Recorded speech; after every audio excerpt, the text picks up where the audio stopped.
Good evening and welcome to the Radical Sim Racing Endurance Round 6 live from Bathurst in Australia. I'm James Parfitt and I'm joined in the booth once again from Daan Pepels coming in with me. Simracing Community TV, good evening, hope you're well. JDMF142, good evening, and we are here at Bathurst. What an absolute epic race circuit this is. A two configurations time when it opened in 1938.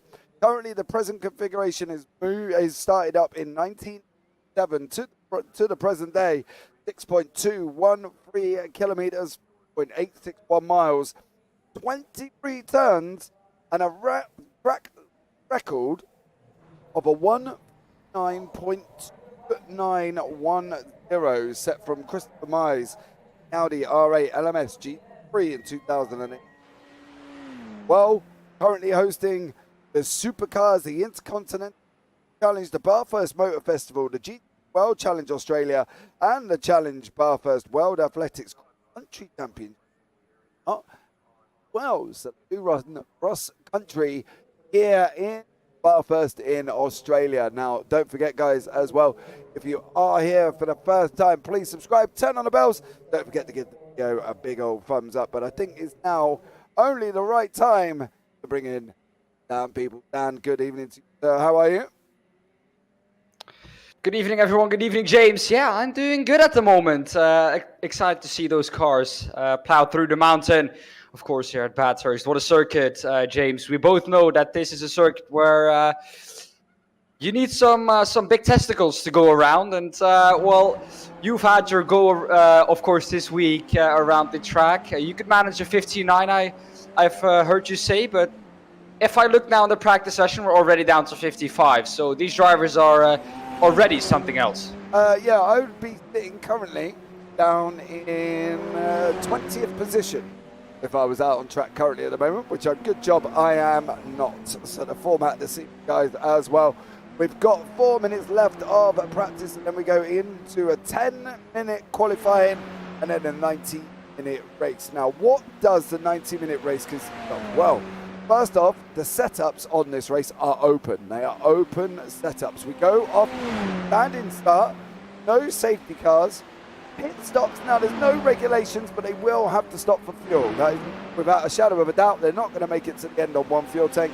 They will have to stop for fuel. Tyres are optional. Now, we've seen a couple of people across this season not change tyres, and that's what I'm expecting again. However, this circuit does eat them faster than me in McDonald's, so it is a really tough circuit to get all the way through. Fast repairs, they do only have one for 90 minutes here at Bathurst, especially going through the Skyline and the Dipper, as John McCutcheon is going through there right about now. This circuit itself, at this part of the circuit, will lend itself to accident, and we will see some in there this evening, without a shadow of a doubt. Now, the Endurance Championship currently, Dan, is, as we said earlier on in the green room, we are currently going into round 6. Now, we're going to go on a little winter break after that, right the way through to the 8th of January. We're going to wait for the track announcements for the second part of the season. There's no current tracks at the moment. We're waiting for the officials to be announced before we announce what tracks will be taking part for the second half of the season. So that will be an interesting one, Dan, because currently at the moment, we have no idea what they are. Well, I'm running another league which has the same issues that you, of course, don't know where you will be at. Of course, if you follow an official iRacing calendar, of course, you don't know what it will be until they reveal it, which I find sometimes really annoying from iRacing. Like, can they not just put something on their website which says, next season we will run these tracks? It would be easily done, no? Yeah, it would be ideal. It would be ideal. But what we're going to do at this moment in time is look at the current championship standings. So as you can see, we've got Pro and Ams on track all at the same time. And currently in the pros, Rudolf Nagel is leading on 303 points, with Mike Bousson in second on 371, with just Stefan Mellis at the bottom of the picture there, going to the wall.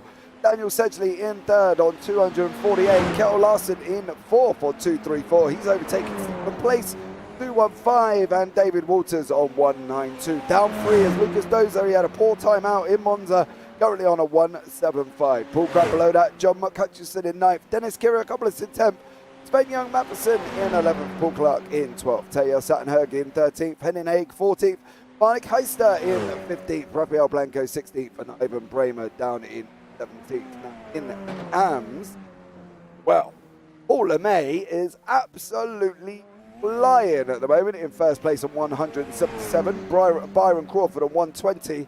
Damien G on 112. David Rolliston on 110. Guy Robinson on 97. Michael LeMay, Paul's brother, down on 89 in 6th. Gary Truby in 7th. Collie Wynn 8th. Dodger Cabela 9th. Stephen Mellors 10th. Graham Brown 11th. Daniele Cascado, still not back from injury after having a mountain bike accident, is in 12th place. Alphonse Ruud 13th. Nia Gluskic 14th. Maren Grigi 15th. And Mark Axelson not scored a point. In the Pro Team Championships, we've got Team Redline leading away on 536. They've managed to overtake SimRC on 478. Tiger Team on 302. IGL Cohen's on 234. Team Slowmo Black 195. Team Slowmo Red on 121. iLounge Racing on 120. Platinum on 82. Made on 74. And MJX Racing on 25. Now in the AMS Team Championship, we have got Two Brothers Racing leading away on 266, BSR on 198, Madai on 74, Essential Racing Team 49, HRT 35, and MJX Racing 5 points. What was the story last time out in Monza, Dan? Because it was quite an epic 90 minutes. Tell us all about it. Well, sadly for me, James, I had to watch that race from the grandstands because I couldn't be in the commentary box because my mic decided it was not gonna work. Of course, moving into qualifying out, only 10 minutes here this evening, so not the usual 15 minutes.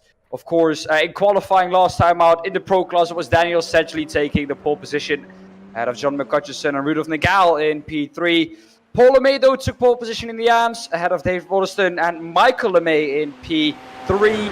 In the race, though, it was the same story for the pole position man. He won in the pros. Daniel Sedgley, of course, coming through victorious ahead of John McHutchison and Ketel Larson coming through in P3 in the pros. In the AMS, though, it was again Paul LeMay who took the victory ahead of Dave Rolliston and Michael LeMay in third. So the qualifying top 3 in the AMS, James, stayed the same at Monza. Or do you think we're going to see the same story here this evening? Honestly, right, I can sit here and safely say I don't know, right? And the reason, there's a good reason, not because I haven't done my homework, or it's not because I don't know what I'm talking about. It is literally because of the fact, this section. I have been through this section. I have run about 150 laps this week through this section, and probably 65% of it I made it through cleanly. The other 35, I'd hit a wall, or I'd hit a crash, or something happens in this section with this car, right? The car runs consistently, wall. Consistently, wall. And that was it. That was what my process was. Because I would take the same line, do exactly the same thing, and it would not work. It would just all of a sudden want to kill me. And I think that's the problem. I can't sit here and say yes, because I don't know, Dan, if I'm honest, because it's just unpredictable part of that circuit. And I think it's anybody's race, literally anybody's. And that's the thing. You know, I won a race this week. Check me out. Come on, commentator. Right? And I had people with 1800 IR, and I'm nowhere near that. And it's just unbelievable circuit. And I wouldn't put my money on who's going to do what, Dan. I've got to be honest. Seems like sometimes around this track, James, it's millimeter work. Of course, you cannot take the same line on the exact millimeters. So if you're a millimeter or 10 to the right or to the left, it seems like the car all of a sudden acts completely different. And that is one of the characteristics of this, well, very much feared mountain of Bathurst. I think it's not only in these cars, but in every car you drive this track. It's one of the most feared tracks on, I think, the iRacing calendar. It's one that I think sees the least amount of competitors, if I'm correct, or maybe the most, I don't know. Maybe people like racing around this track, but if it was me, I would keep my hands off this circuit because it's such a difficult circuit to learn and such an inconsistent circuit that, well, it's difficult to get a consistent feel for the track. Absolutely, absolutely. Diego Zuccarelli, good afternoon, good evening, Nigel Capella, hey all. Hey bud, welcome in. Thank you so much for joining us. As we can see, John Hutchison setting 2 purples currently. No, he's only got 1 now. The other one's been taken by Byron Crawford. Going to be interested to see how the times compare here this evening, and I think they are going to be comparing as well, because at the end of the day, this track can either love you or it can kill you, and that is it, right? And I say that only because David Walters has been off track already, and I fear that this is the part of the track that I was talking about.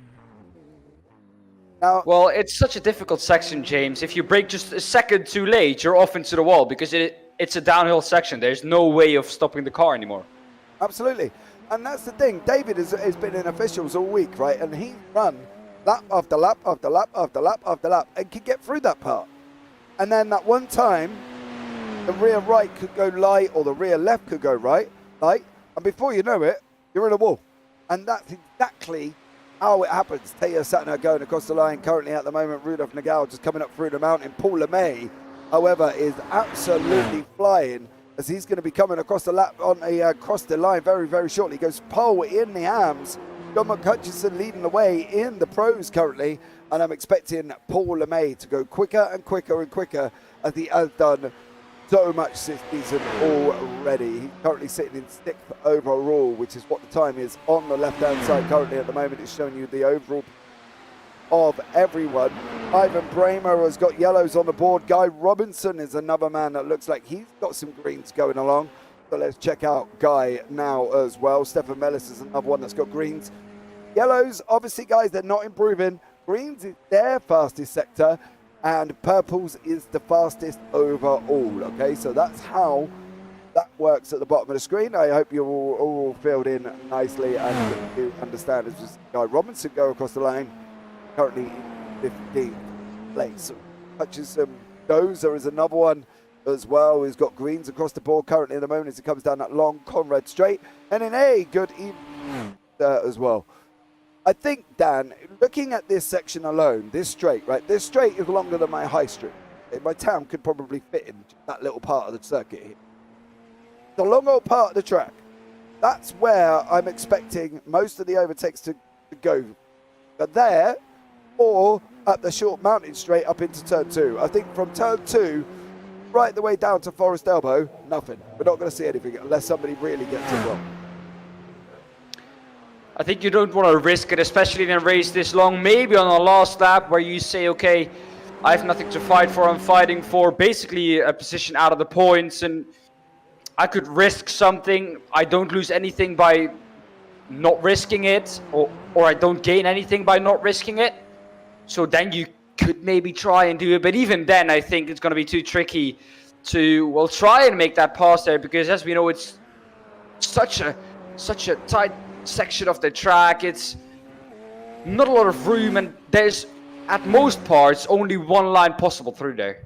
Yeah, they've got to follow. If they don't make the move before turn 2 and right the way through the mountain section down into the Forest Elbow, they're going to be line astern. They will be one behind each other consistently every single lap, right? And I think that's the thing with this circuit. If somebody makes a mistake, say for instance, you know, we got 24 cars on track, okay? So if the front 5 come together at the entrance through Quarry, right? And they all go ploughing up, and there's nothing more than a chaotic mess. That area of the track alone will be a car park, and this race will come to a sudden halt while everybody tries to sort itself out, because other than that, they're not going to make it through. They've got to listen out for the yellows. They've got to have their crew, got to have their spotters. Full on ball with them, down, because otherwise they go rushing into that mountain section and somebody's crashed at the top of the hill like Damien G done this week. It's going to go wrong, and it will be a car park. And I think that's why this circuit lends itself such great racing, because for 90 minutes of Nagel just go on to pole position now on a 156.123. For 90 minutes, these guys have got to put the concentration level in. Lucas Dozer going into first on a 156.070. Are we going to see that 155 breaker? Not going to be from Daniel Sedgley. I don't think it's going to be from Paul Crabb either, Dan. But that's why this circuit is what it is, because they've got to go into that mountain section ready to break. If they don't, it's over. Game over for everyone. And they've only got one fast repair. If you just lack 1 second of concentration, James, all the 90 minutes, especially if you already have used your fast repair, could just go down the drain. It's a track that you need to be confident at, because if you're not confident, you're not going to be fast. But being confident here is really tricky. I think I always find myself in practice, especially if you do have practice and you practice and you crash at some point, especially somewhere around this track, you get a little bit more cautious the next time through there. And I think at every section of this mountain, as we see there, a big shunt from Truby, Gary Truby, that is in number 1, I think? Yeah, number 1 car, yeah. That's going to hurt his confidence now through there. I can guarantee you, especially the first 2 laps. And he's going to have to, again, build that up. So if you have a moment through any section of this mountain, as we see Gary Truby do again here, hopefully he doesn't, or he isn't in the way of anyone else on a fast lap. No, he isn't.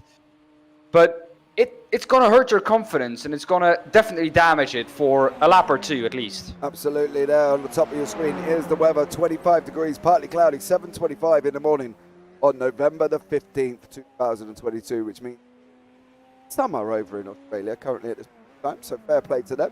As you can see, currently at the moment, we've got Rudolf Nagao top of the time until and Lucas Dozer there. Nagao on a 155.889. What an absolute barnstorming lap that is. And as we go here now, we're going to bring you up the grid this evening, and hopefully able to show you that very, very shortly. So there we go. Rudolf Nagao is in first place. Lucas Dozer in second. John McHutchison third. Daniel Sedgley fourth. Kettle Larson fifth. Paul Crabb in sixth. David Waters seventh. Mike Bousson eighth. Dennis Kiriakopoulos in ninth. Paul Clark in 10th. Then we go into the first of the AMs. Paul LeMay. Damien G beside him in 12th. Byron Crawford 13th. David Rolliston 14th. Taya Sattenherg 15th. Gary Truby 16th. Michael LeMay 17th. Devon Mellis is in 18th. Guy Robinson 19th. Ben Young Matheson down in 20th place. Stephen Place down in 21st. Marnik Heister 22nd. And Ivan Bramer in third. And the fact that we've got Ben Young Matheson at the back of the grid tells us how competitive this league is, Dan, of it. Well, the thing is here, James, I'm looking forward to actually seeing him come through the field if he is able to do so, especially at this difficult track. But this, of any tracks, is the track where you don't want to be in last position on, especially the run-up to Quarry, because anything could happen there. Anything could happen. Up to Quarry, the cutting, and especially Griffins. Until there, if something happens at the start, you're going to be done, especially if you start a little bit further back. Yeah, but I've got a funny headed aches put it. Sven Young is doing the last to first challenge, right? I've got a funny feeling Sven Young is not in a bad place. And the reason I say that is because this is a long race. And it's an hour and a half, and he's down in 20th. The lights are coming on now. We've got 3, 4, 5. Green flag, green flag. And we are green, green, green here this evening. And currently it's Rudolf Nagao leading us away in turn 1. Lucas Dozer in second. John McHutchison beside that. Kettle Larson and Daniel Sedgley having a side-by-side run up Mountain Straight, going up into Quarry here currently at the moment. And then further back from that is Paul Crabb. Behind them is Sven Young Matheson. He's up 5 already in 15th. David Rolliston is in front of him, currently going side by side with Byron Crawford. But back up front is Nagao. There's somebody in the wall. Dozer's in the wall. Oh, was that not Dozer? It was McHutchison, I believe, has already hit the wall this early on, Dan. I would say everyone got away cleanly, but they didn't. As we can see there as well.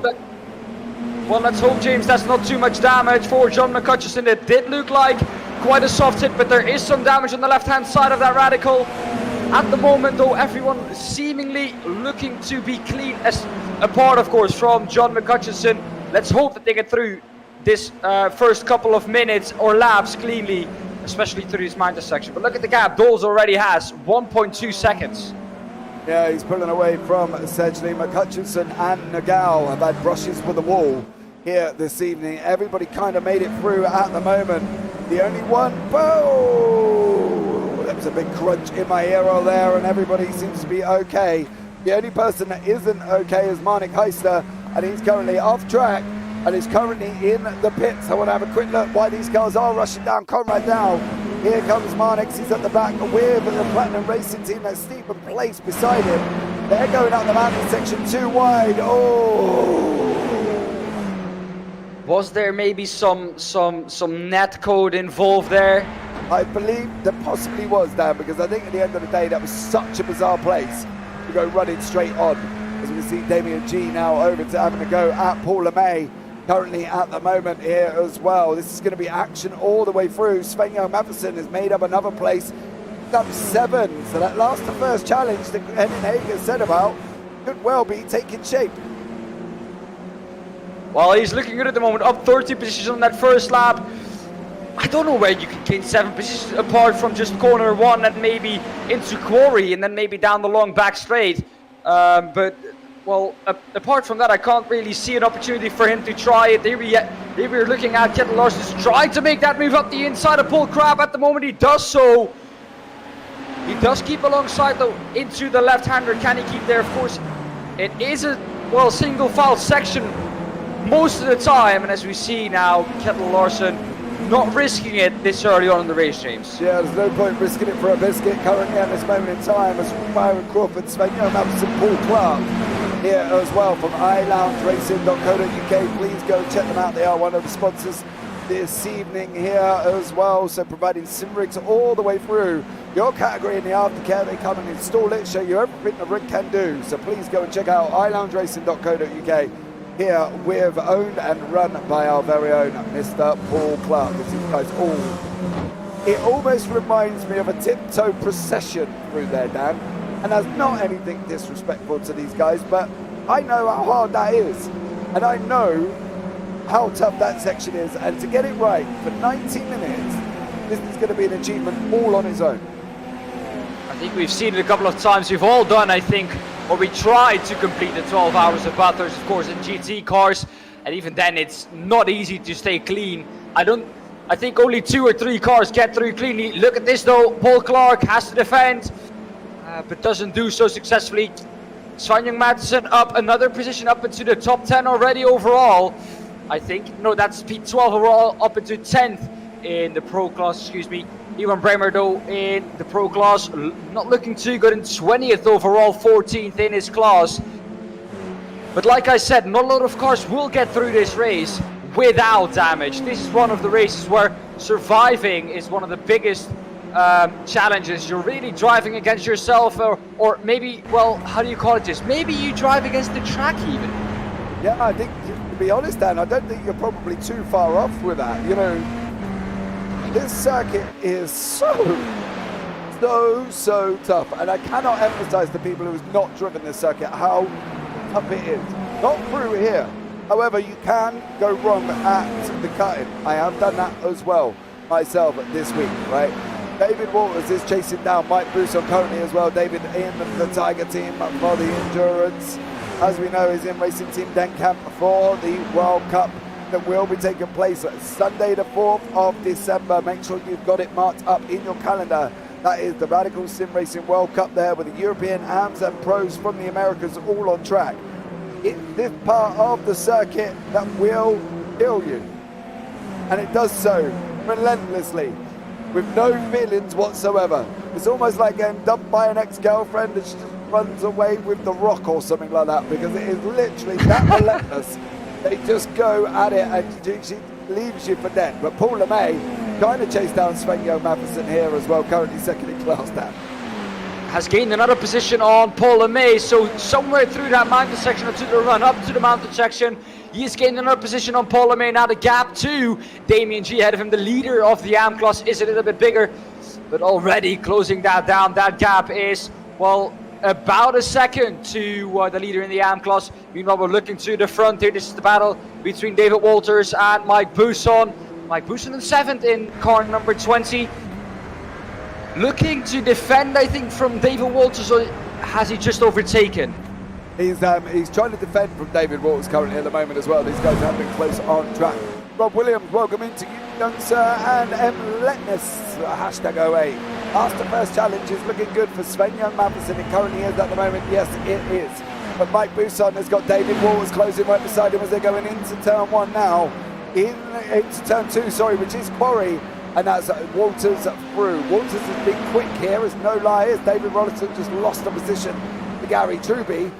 Stoza, however, has got the man who took the win in Monza, Daniel Sedgley, tucked up right behind him here as well. And the thing is as well with Sedgley, Dan, as we looked at a couple of laps in practice, he didn't look overly quick, but he just missed the wall, unlike Nagao and McCutcheon, and has kind of opened up a 3.6 second gap currently at the moment. He's doing well to get away from these people. The thing that he doesn't need to do now is pushing too hard. Of course, I do want to point out that the part we've just gone through, Forest Elbow, is another overtaking opportunity where we won't see a lot of overtakes happen, but if there is an opportunity where you are really faster than the car ahead, this section, Forest Elbow, though, you can dive up the inside of someone. The outside, I've never seen a move done on the outside there, but the inside it is possible if it isn't being defended, to try and launch one up the inside. Of course, get it stopped in time before you hit the wall. Of course, on the outside, you have to watch that. If you do so, though, you have to watch out that you get a good exit onto this long back straight before you go into this left-hander. It's a tricky track, this one. We've said it a couple of times, James, and I think we can't point that out enough, and I think the drivers will do for us this evening, because I don't think they're all going to get through without, well, brushing the walls at least once. Well, Sven-Jan Matheson did not brush the wall once. He lost a position here as well. That is Damien currently in front of him. That's going in Skyline. Oh, do you know the weirdest thing though? Oh, Paul Clark. There's a few there as well. Paul Clark, Byron Crawford, Gary Truby were all behind Sven-Jan Matheson. It looks like, to be honest with you, Danny, he may have got away with that. It's purely because of where he is. He's cleared Paul LeMay again and is now going after Damien G again. But it could have been a lot worse. One man that is locked in a battle is Teo Sana currently as well. He's been chasing down Ivan Bramer with Guy Robinson behind him. Obviously Teo as well teaming up with Henning Hay from Team Slomo recently in the 10 hours of Suzuka, I believe it was. He had a very good race, was overtaking people all the way through that, Dan, I've got to be honest. And when I was tuning in, Henning Haig unfortunately didn't manage to get past anyone. So we know Teo can overtake people, so he's now chasing down Ivan Bramer. Now, if you believe what Henning Haig says, he tells you he is fuel saving. And don't believe it. Don't believe it. Well, I'm going to believe him because that's also my go-to excuse all the time. If I am not on pace, I'm always fuel saving, or saving the tires, of course, or saving the environment, of course, because the less laps you do, the less fuel you use. There we see a move. Nigel is under attack from, I think this is Kjell Larsen around the outside, the number 44. Can't quite do it into the left-hander. Can he try and do something into the last corner? It's going to have to be a dive, though, because he's quite far back. Not quite, though. Not going to risk it this early on in the race. Maybe later on, though. But the longer he stays behind Nigel, the more time, if he knows he's quicker, he's going to lose to the guys at the front of the field, Daniel Sedgley and Lucas Dolzer.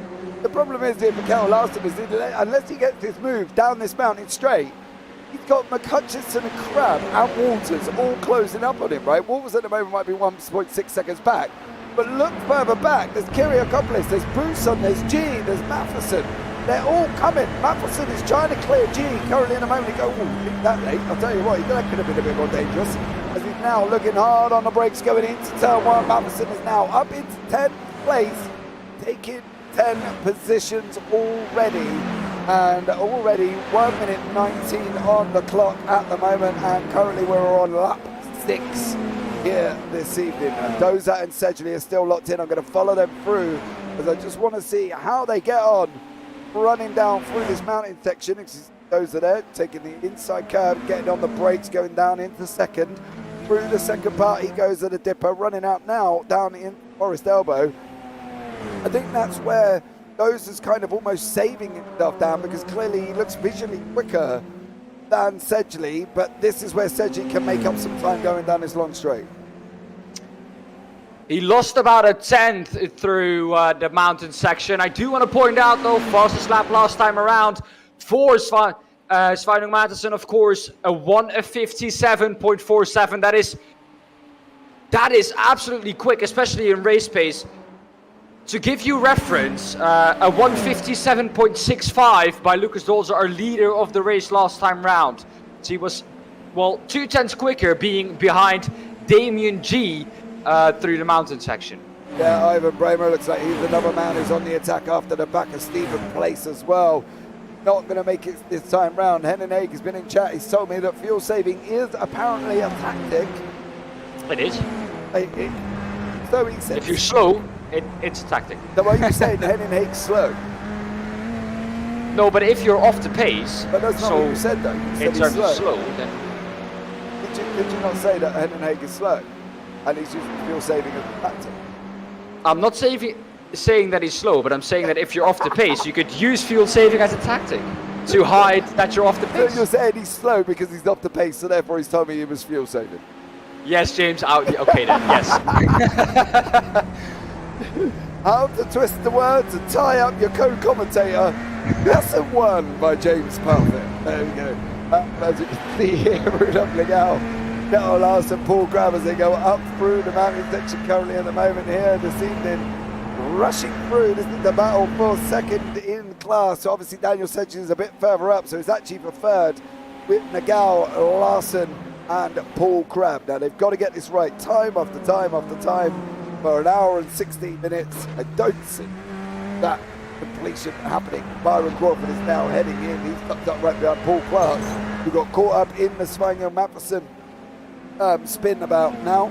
And then basically the whole three of these guys, Byron, Gary Chalk, Ruby and Paul Clark, had to come to a sudden stop, can we say. But here comes Mathiesen. Now all over the back of Buson's. Buson's praying down that he can pick up the toe from Kyriakopoulos. He's praying though, but I don't think his prayers are going to be heard at this moment because Mathiesen looks absolutely quick. There is a bump on the inside of the right hand though, but he does allow him past quite easily. I don't think he put up too much of a fight though, but that's too hot into the corner for Mathiesen. And that was maybe a little bit too late on the brake, so he's going to lose again some time to the guys at the front of the field, Lucas Dolzer, Daniel Sedgley. And he again has to make his way through. What is this then? This is, they were all bunched up here. This is Paul LeMay, this is, I think, Iwan Bremer involved, Stephen Place, Guy Robertson. And I think a little bit further down, I think Toye Sattenberg as well. So it looks like all Team Slow-Mo guys are doing a last to first challenge. Yeah, well, Taya's a little bit further back. He's just trying to get past Guy Robinson currently at the moment there as well. Robinson here currently sitting down in 18th. Taya is currently in 19th. Taya's got to be looking at trying to make this move into turn 1, otherwise he's going to spend another half a lap here, wrapped up behind Guy Robinson as he does up front there. Paul LeMay has made that move back past Byron Crawford. I wonder what happened to LeMay. He dropped out of the order, and this is why Paul LeMay come off. This is going down into Murray's last corner. I can tell you what happened. He hit the brakes, button the car on the left-hand side. Ready? Yes, hit on the brakes. grass. Yep, there he goes. Around goes Paul LeMay. So there we go. That is unfortunately why Paul LeMay has dropped all the way down the order. He's got Byron Crawford, Gary Truby up the road there. You can see him on your picture. Taya has got Guy Robinson, and the problem is for Taya is right about now got to drive at the speed of Robinson. And the reason I say that, Dan, is if he carries his over speed or his normal pace, he could end up hitting the wall or hitting up behind him.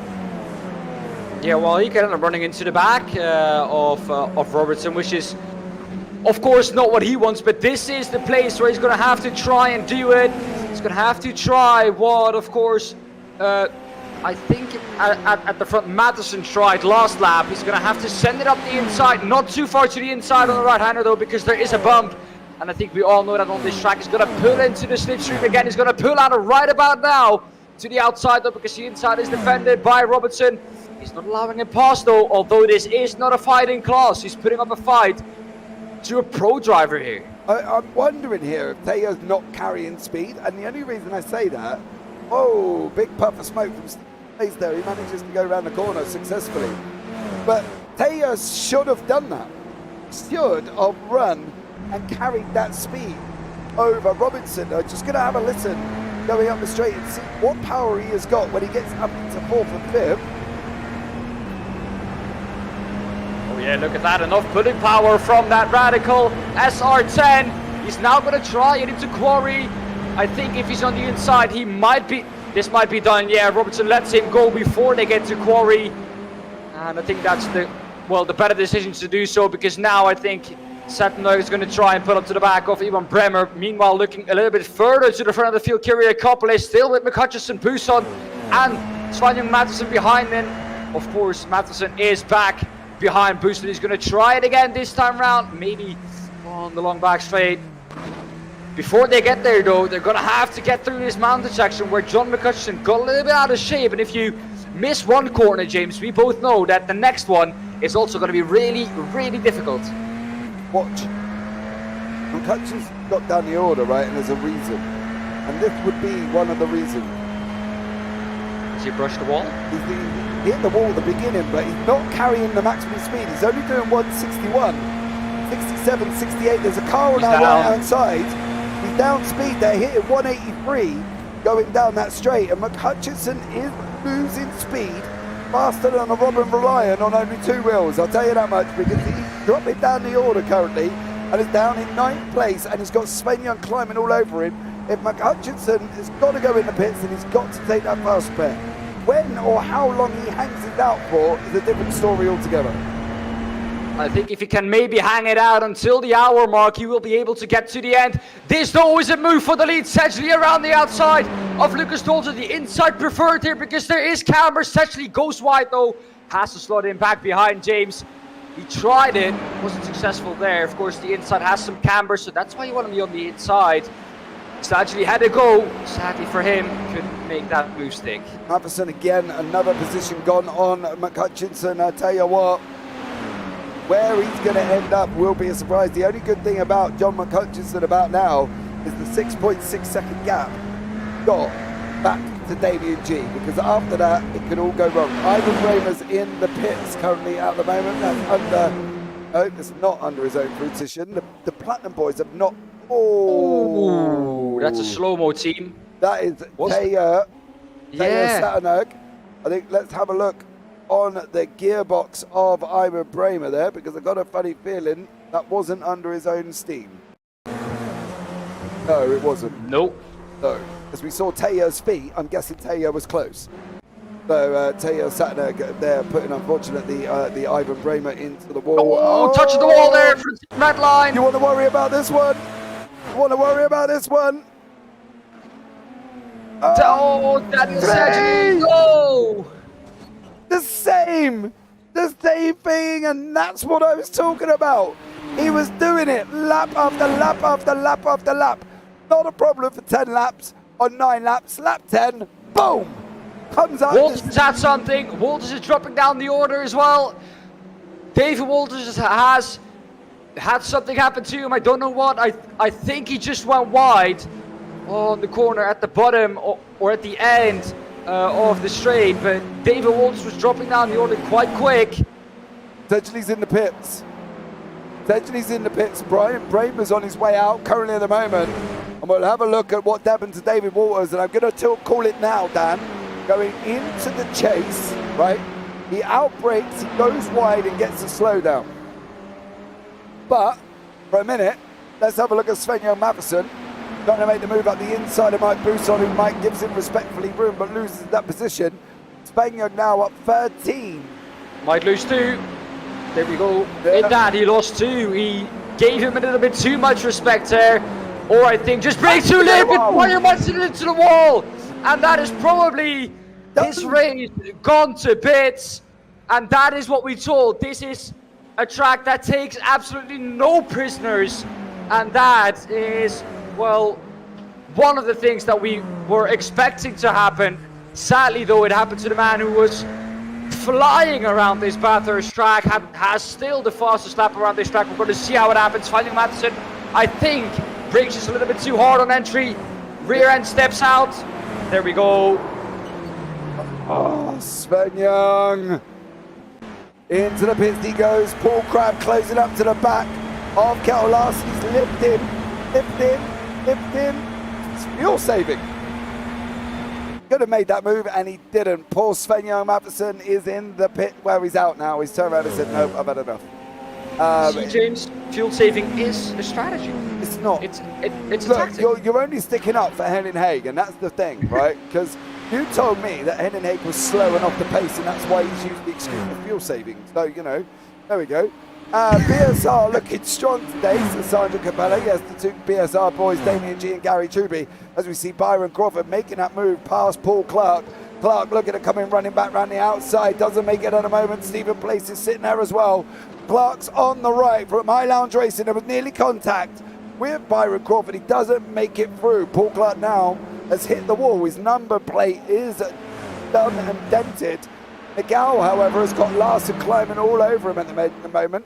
Sedgley's back out on track. He's 100% repaired. Ben Young's jumped into the pits. Guy Robinson's taken a little bit of an excursion off track. And I'm going to guarantee here it's going to be down into the chase. Oh, it is. There we go. Oh, that's a little bit too much speed, James. Yeah, he's got. The problem is all that lockup, as you saw, and yet he only just managed to get it stopped on the grass. So Byron Crawford, Gary Truby. Truby looks like he's hit the wall. Truby's hit the wall, and I'm blaming that one on Sandra Capella because Sandra said they were doing well, and Truby's hit the wall. So he's dropped all the way down the order now. He's just currently lost 4 positions. And by the looks of it, he's got a handful of an SR10. So Gary Truby there. Yeah, that car is not looking comfortable, I'm not going to lie. If he turns that wheel too much, that back end's going to come out. Right, quick poll. Is he going to spin in here? No. Oh, you sure? He's taking it very cautious. He's taking it very cautious. Oh, very, very cautiously there from Gary Truby here as well. So there you go, guys. As you can see in chat as well, the VCO Simi Awards closes tomorrow night. If you have not got your votes in for your favourites yet, please do so because you do not have long. I heard Category 8 is a wonderful category that you need to look at and get your votes in there as well. And of course you can go and hit up JPB over on Twitter. Theo Sattenberg now climbing down on Paul LeMay. He's another one that's lifting. So there we go as well. But Gary Truby, I want to have a look back at Truby and see what happened to him. I've got a funny feeling it was the wall in turn 1. He's already past turn 1, James, so turn 2, sorry. That's not right. It's going to be Quarry, I think, on the outside. A little bit too much speed in. There we go, backhand stepping out. And yeah, like you said, that he has, well, his hands full on that Radical SR10. He's going to try and stay out another lap, I think, to maybe get to the hour mark. He's not far off now, maybe 2 or 3 laps at the maximum. So he has to survive that. If he can do so, though, that will be him done probably in terms of pit stops. Yeah, I think so as well. Stephen Place is now climbing all over the back of Byron Crawford. Rudolph Nagel has got Kettle Larson for company as they're coming up down into the Skyliner Dipper. Here we go. Again on lap 13. These guys have managed to survive 13 laps. Unfortunately for Matheson, he did not. So Sven-Göran Matheson there did not survive to lap 13. Currently out in front though is Lucas Boza by 10.8 seconds down, and he's absolutely flying. He's flying, although Lucas Dolze though at the front of the field. I mean, how quick do you want to be? 10.8 seconds. He doesn't have to push in any way anymore at this at this rate. That's a little bit wide for Gary Truby. He's gonna have to pit very shortly, otherwise this is gonna go wrong in the mountain section. There we go into Forest Elbow. Almost tried it though. Paul LeMay getting a bit, well, a bit exciting, a bit searching for the right word here. Okay, whenever you're ready. Forceful. Also the wrong, well, not the word I was looking for, not a wrong word, but not the word I was looking for. Okay, there goes Gary Truby there, loses that position to Paul LeMay. Taylor again, hopefully won't be trying to, unfortunately, do what happened with him and Ivan Bramer. Essentially, he's trying to come back through with Michael LeMay currently at the moment. So Daniel Sedgley there as well, closing down on the guys in front. There is LeMay and Sedgley's time. Sedgley's been quicker. It's over lap 12. He pulled out 2:11 over LeMay currently.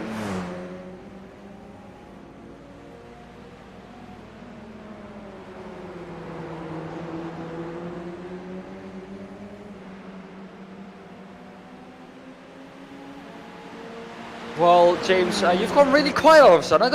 I don't know what you did. Maybe move further away, but you've gone really quiet now. Don't know if that was on stream as well. Yeah, let us know in the chat, please, if that was the case. We're looking at the battle between, of course, Sedgley and LeMay. He's fighting his way up the order. Here we go. One position done there for Sedgley. Now coming into the real mountain section. There has been a hit into the wall. Don't know who that was. Looked like a red car, maybe from Ivan Bremer, again into the wall. I think that's Ivan Bremer who's out of this race. Yeah, that's Ivan Bremer. Back to the pit lane he goes. And, well, an excursion into the wall 2 times there for him.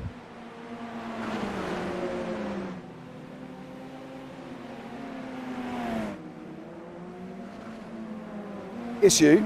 I've got a feeling, there we are. I've got a feeling I'm back now. That was because something got hit on my mixer and it muted me. So that was very nice of it. But there you go. I guess moving around a little bit too much for my own well and good. But Paul LeMay and now Teo Satterberg is moving up. Yeah, maybe I did. Teo now looking to move on the left-hand side. Coming down into the chase we go. And it's Teo Satterberg from Team Slow-Mo doing the last to first challenge. That was Ivan Bramer and Damien G involved in that incident, and we can have a look back at that one now. So there is Damien G, there is Ivan Bramer. Was Damien G spinning first, and then Bramer's going to come up beside him. Yeah. Oh no. There's just nowhere for him to go. So unfortunately there as well. James is thinking about fuel saving, and that Henning is really, really fast, apparently. So after Sandro said that both PSR boys are doing really well, Gary Truby's hit a wall and Damien G's hit a wall. So unfortunately for you, Sandro Capella, that is all on you. I'm not taking that blame at all. Place is in the pits, but I think that is a mandatory pit stop there for Stephen Place. So as you can see at the bottom, Place is in, Truby is in as well. So we'll see how that one pans out later on. Paul Clark goes very wide. Taylor's trying to make that move. He does. Satterberg now up into 10th place there, Dan. A stellar job from him currently at this moment in time. Well, a stellar drive at the moment. We have some pit stops, as you can see on the bottom of your screen. It is Gary Truby into the pits. He's making his pit stop, and I expect this to be the early pit stoppers. We could see in the next couple of laps some more people into the pit lane for their one and only pit stop. It depends how late they're gonna, well, make it.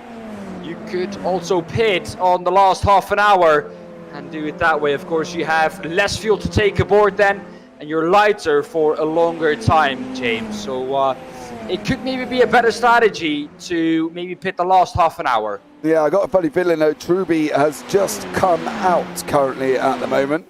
So Truby is on his way out here as well. McCutcheon is now in the pits all at the same time here as well. So Gary Truby is now back on track as we see Teo Satterberg and Byron Crawford just about to overtake John McCutcheon. And I didn't think I would be able to say them words considering where their starting positions was. Well, not at all. I didn't expect it either, James, but they're doing a tremendous job coming back through the field. I've found the word in my head somewhere on the hard drive, but yeah, it's impatient I was looking for. Okay, fair one. I'll give you that.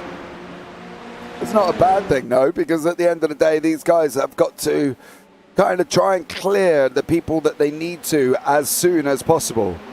You know, And if they don't do that, then they're going to be stuck. McHutchison is out as well. He's currently on his way out.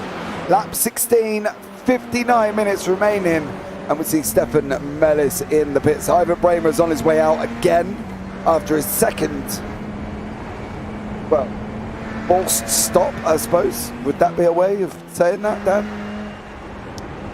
Well, I was just unlucky, of course, the contact into, I don't know who exactly it was again, but of Damien course he G. couldn't do anything. Yeah, Damien G, he couldn't do anything about it, really. All of a sudden, Damien G was stopped on the entry to well, what corner was it again? I think Quarry. No, it was the cutting. Turn 4. That was the exit or entry. So nothing he really could do there, and I think just unfortunate. So I think no one to blame for that. But yeah, once again, a very unlucky incident for Ivan Bremer. Yeah, I'm a bit worried about this. A little bit worried. As we're going up into the cutting now.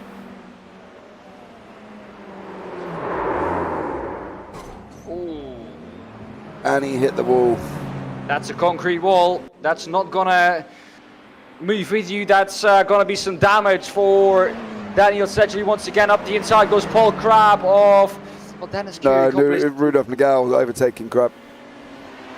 I don't know why I thought that was Dennis Kiriakopoulos. Dennis Kiriakopoulos is obviously an orange livery. He is in a bright orange car. Daniel Sedgley's back into the pits again. There didn't do himself clearly any favours on his damage that he had earlier on as well. Teo Sattenberg is now making his way up there on for his next victim would be Byron Crawford. So your boys from Team Slow-Mo better get over to Teo and give him a good old Norwegian beer to keep him going, as he is the sole survivor from Team Slow-Mo. He's done a job that others cannot do, Henning Haig. Overtaken people. So well done to Teo Sattenberg there as well. Sorry, Henning, I'm only playing. David Rolliston here with Michael LeMay battling away from the Tiger team. As you see, Bramer's in the pits at the bottom there as well. Again, Ivan Bramer back in the pits for what would be his third pit stop this evening. So there we go. It's pit stop season for Ivan Bremer, I think. Practicing his pit stops around this track. You know, the weirdest thing is, right, is the boys from Platinum have not had a good endurance season, right? Of course, Ivan Bramer and Marnik Heise have taken each other out this season. Yeah, I didn't know that. Yeah, they were involved in contact and took each other out, and it's just not gone well. So, you know, I think at the end of the day, they've just not had an overall great experience. And that is one of the Team Slow-Mo boys. That is actually Teo Sattenberg. Oh, no. Coming well, let me tell you. Go on. Sorry. To the dipper. No, he's going to run in too hot. He's going to hit a wall. Oh, that's hard as well. You don't want to be doing that too often, let me tell you. And I think we're lucky, James, that it's a simulation. Yeah, that radical looking very angry. It's completely gone. So poor Teo there. Is he going to make it into the pits? Which way's the steering? Straight still, for some reason. Yeah, but he hasn't got his hands turning. Oh, Teo, the pit to the left. Teo, stop. Reverse. You can't make it. No, reverse. Reverse, reverse, reverse. Come on, Teo, you've got this. Show these Vikings how it's done. Viking persistence from Teo Sattenberg as he enters into the pits. Good job, buddy. Good job. He got there. See, told you. Stellar job for Teo there. As we go back up with Michael LeMay. Oh, that was not the time, James, to switch back to Michael LeMay. When he hit the wall, going into the cutting, into turn 4, as we've seen this evening, James, a tricky section of the track. Now he's got... Is that Ross? Right at the back of him? Yeah, David Rolliston, yeah, right behind him currently as well. So Paul LeMay's got David Rolliston there. The car won't turn left. No, Henning, it did not turn left. And the first signs of exhaustion, 35 minutes into Sandra Capella. Well, Maybe, but there's a lot of scrapes and scrumps going on right about now. We can hear them in our ears. And unfortunately for these guys, they've got the recovering Scotsman. That is John McHutchison behind him as well. McHutchison has been in the pits. He has pitted as David Walters is now in the pits as well. He's going to want to try and come out in front of McHutchison. Pit lane time currently at the moment, round about 52 seconds, Dan. I don't think he's going to have that gap unless McHutchison really gets held up from here. Bottom to the LeMay, Crawford, Rolliston battle. As you see Rolliston going through as well. McHutchison. That's too hard. Yeah, Rolliston's on the grass. That's a slowdown. Michael LeMay is going to go back through, as is John McHutchison, unless Rolliston can take it off very, very shortly. I want to find out what's just happened to to Guy Robinson, because he was behind him. He's another one that took an excursion off in the chase as well, and that's David Walters dropping down the order now. He's now 13th overall as well, Dan. I think we're getting to that point where there's some probably pretty knackered drivers here at the moment. You know, there's been quite a few incidents coming in now as well. David Walters, David Rolliston, Taya Sattenberg. You know, there's a lot going on for these guys, isn't there, at the moment?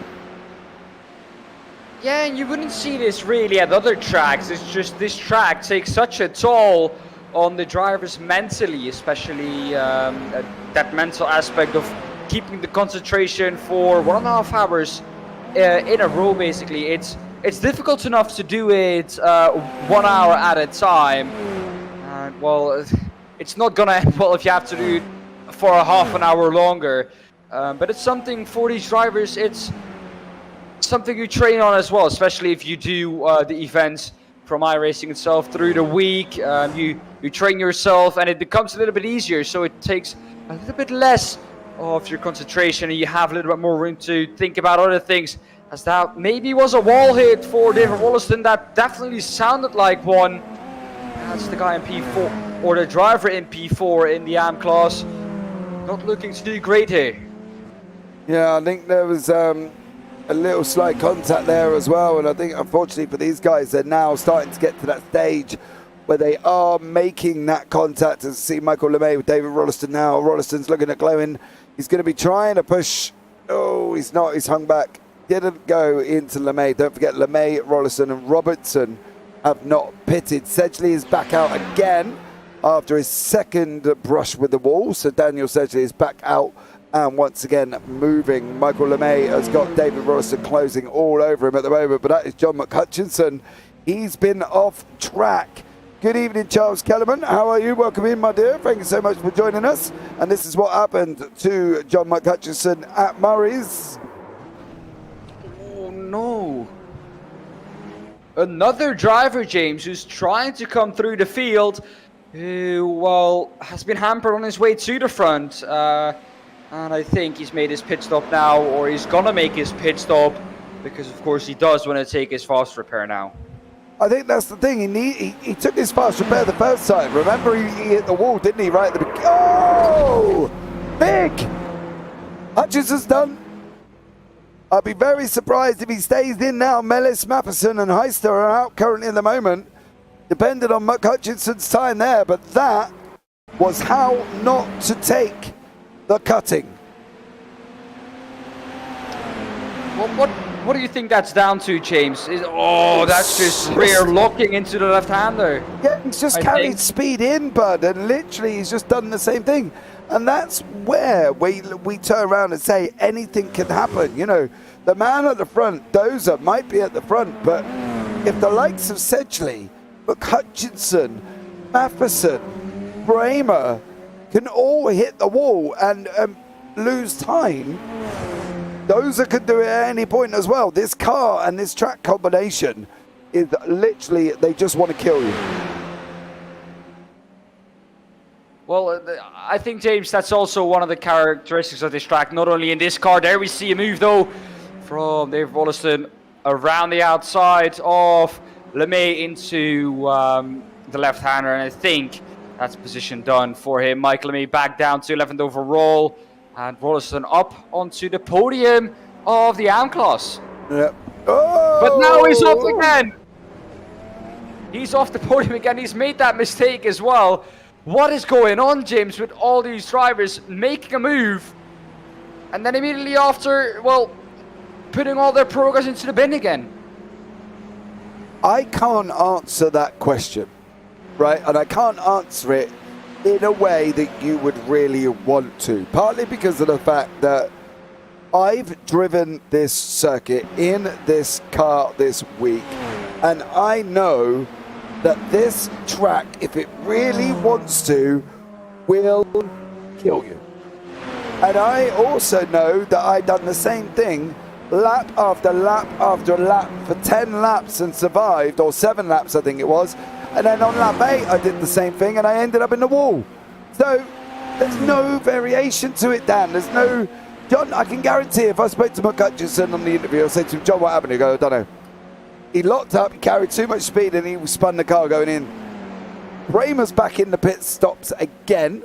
I think that's number 4, I think he's now. going to call it a day. Yeah, but that's the thing. John McCutcheon has called it a day. There's just no rhyme or reason why drivers that have been consistently consistent throughout the season come to Bathurst to make mistakes, apart from the track. The track is the killer. That's it. That's the be-all and end of all of it. I think we don't only see that in these types of cars. We've seen it in all other cars, and it's just the track, James, like you say. And if the track really wants to, it does so. We might see a move between Damien G. This is a back marker, I think. This is not John McCutcheon who is behind Robinson. That's Guy Robinson. Well, I think that Damien G is a back marker for him, since Guy Robinson is ahead of Damien G. Guy Robinson, of course, in 11th overall in P4 in the AM class. Needs to gain 1 position to get up into the podium, and that position could be right ahead of him. There we see him, LeMay. Yeah, exactly. LeMay is basically G is kind of in Robinson's way, in a roundabout way. The only good thing for Robinson is he's caught G on the straight that he can now use and go past, because obviously say G is a lap down, Satterberg's down a lap, Truby down a lap, G's down a lap as well. And I think that's the interesting thing now, is because we talk about this commentator's curse here, and we say how, you know, we influence the racing just by talking about the driver, right? And to my disbelief, I still can't work out how that's my fault, or Dan's, I've got to be honest. But Sandra Capella put in chat, BSR boys doing well. I think that was the message, if I'm not mistaken, right? BSR looking strong. Well, yeah. The moment he put that in, Truby hit the wall. G then decided it was going to be a good idea and follow him into the cutting and do the same thing. So are we saying that's the spectator's curse all of a sudden that Sandro Capella has done there over BSR? Well, that was a wall touch, I think, a little bit further in the background from Damien G, I think. So that was, I think that could put an end to his race if he touched the wall again. But yeah, like I said, it's, well, spectator's curse, not so much, I think. If you, at least I always have it. I always pick my favorites for a 24 hours or any endurance race. And then it always seems to have bad luck, the drivers that I pick. So it is just who you're looking for. And I think especially at a track like this, everyone is going to encounter something that is going to happen to them. Some damage, a spin. And I think it's going to be a matter of time before Lucas Dolzer is going to have a moment as well. It just depends if that moment is going to be race changing for him, or if it's just going to be a little spin. Or do we think that Dozer might make it through the whole 90 minutes without any problem? Well, how long are those races in iRacing? About 20 minutes? Yeah, 11 laps at 2 minutes, give or take a lap. Obviously, you know, 22 minutes. Let's give it half an hour. Yeah, I'll give you that. Okay, go. And then if you do that 3 times, well, we say 1 time, you're gonna have something happen to you. You're gonna have some unlucky incident or something. So if he could make it 3 without anything happening to him, Of course, he isn't under any pressure at all at the moment. So, well, you could say that he could let off the gas a little. But even though he's not under pressure, he's still got a lap fast, and this circuit is still taking no prisoners at all. So if something happens to him, with Kjetil Larsen chasing him down, it could well be Kjetil Larsen in the lead at some point if something dramatically happens to Lucas Dolzer, which we both hope, James, won't happen to him. Yeah, exactly. Larsen's being chased down by Nagel. There is a poll in chat as well. Who do you think's going to win the race, guys? 43 minutes remaining. We will leave it open for 15 minutes. As you can see, you've got Dozer, Larsen, Nagel, or Crab. I have picked the top 4, you know, for obvious reasons. But let's see how they go. Crab is now Crawford, sorry, is now in the pits as well. Byron Crawford there in the pits. Buson has unfortunately been involved again in what looks like another incident. Let's take a look back and see what's happening here. Oh, he's coming into the cutting. Let's hope he doesn't touch anything, James, and it won't be a pit stop for him. He doesn't. So that was a slight touch, but I don't think there's too much damage on the rear end of that radical. Yeah, Rolliston's in the pits as well. So is Crawford. Here at the bottom of your screen there as well. So Larsen is losing time to Nagel currently in a moment. 157.26 for Rudolf Nagel, 157.82 for Kjetil Larsen, and Lucas Dozer setting the fastest lap of the race on a 157.01 last time out there as well. So Larsen is currently losing time to Dozer, and is currently losing time to Nagel as well. So let's see how this one pans out now. As we can see, our top 4 here on track: Dozer, Larsen, Nagel, Crab, Kiriakopoulos, Buson, LeMay, Paul Clark, Guy Robinson, and Michael LeMay rounding out our top 10. 42 minutes remaining. Where are we going? What do we reckon?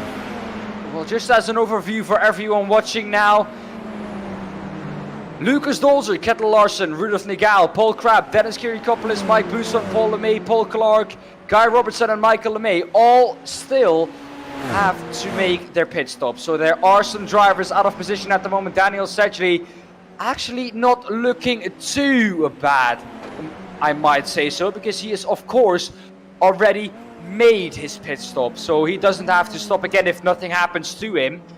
So he could gain a couple more positions with pit stops coming into play.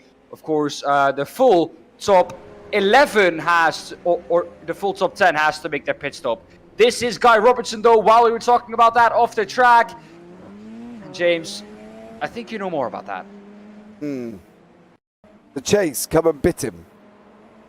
He went left, got a massive amount of overspeed, slide in there, and just touched the wall. So there we go. That is Robertson in the pits once more as the leaders come through. So that is Robinson down a lap as well. But Stephen Place just looked like he's been overtaken by our leader, is now chasing down David Walters. Nagel and Larsen here on track currently in the moment. 40 minutes remaining as we're going down into Hell Corner.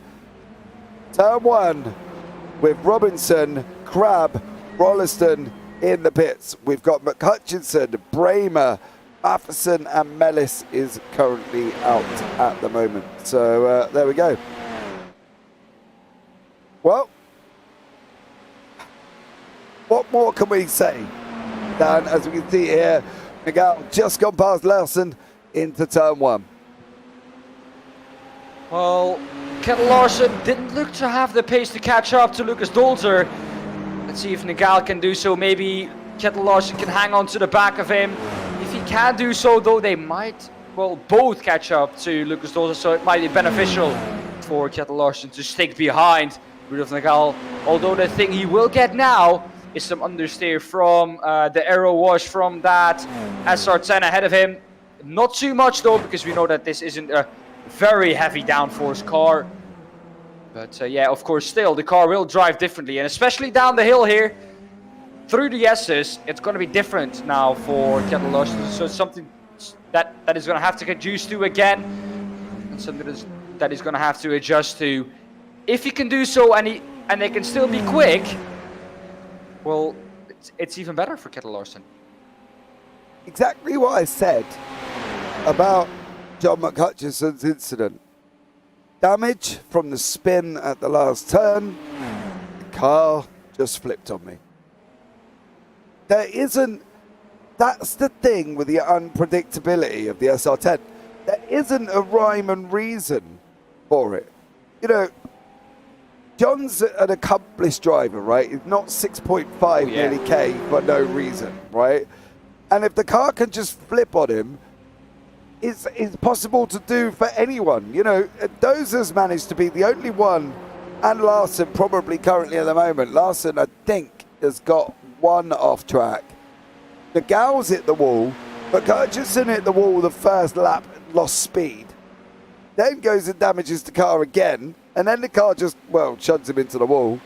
You know, there's still an opportunity here for something to happen to Dozer with 38 minutes remaining, and he's still got a pit. You know, Dozer, Nagel, Larsen, Kiriakopoulos still not pitted. Buson, Grab's gone in for his and come out in sixth. LeMay, Clark, Michael LeMay, still not pitted either. So, you know, these guys, there's an opportunity if they can keep it going. We've just passed halfway, James, and he's stayed clear for the first half of this race. He's gonna look to do exactly the same again for the second half, but the thing is, like you said so many times, James, if you do exactly the same again, there is a chance that it's just gonna snap on you. And that's the thing. Did you see Larsen coming down the hill there? He lost time because he went round one of the corners and the back end flipped out on him. And that's the thing as well. Sedgley here trying to make his way past LeMay. The Gower Dozier, real Sim RC legend, says 123 J Frank. Thank you so much for joining us as well. Well, one of the people who will be a legend tonight is this man, Guy Robinson. As he's coming across the top around McPhilly. Oh, that's a weird one, James. Yes. And the weirdest thing about that is as well, right? Once you get on that curb, there's no stopping it. Sedgley's now going to send out the inside of LeMay. Once you get on the curb, Dan, it's almost like a magnet. It almost pulls you in. It's like that pint of beer or pint of lager or whatever you drink when you turn around to your mates and say, no, I'm going to go home after this one. And then you go, just one more, just one more. And that is what... I can't relate to that. Oh, well, that's up to you. But that curb is exactly like that. It just turns around and goes, oh, I'll just have one more, and pulls you in. You can't seem to get off it and control it well enough to come away from it. And you saw it there with Robinson. Once he got on it, it was just a one-way ticket to the wall. So there you go. Milo, his comment in the YouTube chat just says it all. The feeling that some of these drivers have after a spin or something that has happened to them, not knowing what exactly was the reason for it. Exactly. Now, Larsen's dropped back a bit, unfortunately, but this man, the only thing he has done here, going down into Murray's, that's car number 20 in front of us.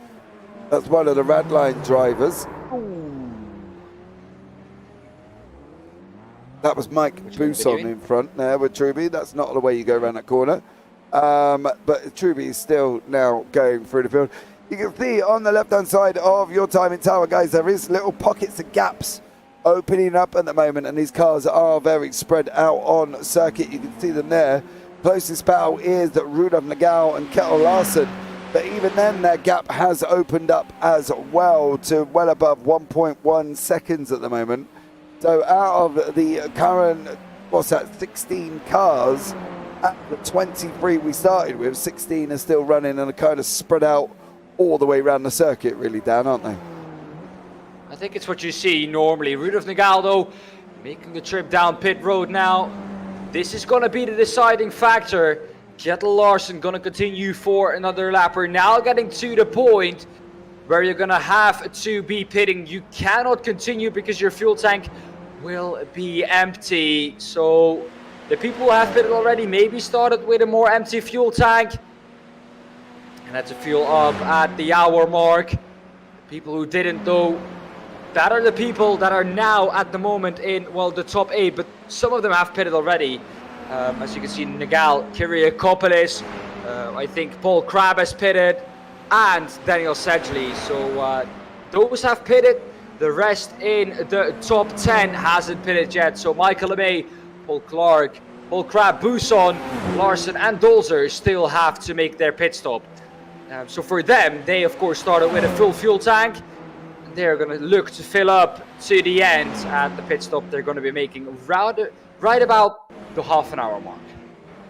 Lucas Dolzer, though, we're looking at him here. We told about it. He got through the halfway mark. What happened to him? Is it going to be too hot into the chute? There he is, the contact with the wall. That could be big. Like I said, Kjetil Larsen now released into P2. And Lucas Dolzer losing time quickly. But let's hope for Lucas Dolzer, James, that wasn't too much of a hit. Oh, he definitely hit that then. He's going to be in the pits after this. Because currently at the moment his gap's down to about 13 seconds. And he obviously hasn't taken his fast repair, so I'm expecting him to go straight into the pits and get whatever that is wrong with that SR10 done. If Larsen can go again, I think that will benefit him more, but I don't know what his fuel level or how much he's managed to save here, because I'm not entirely sure if he can go again.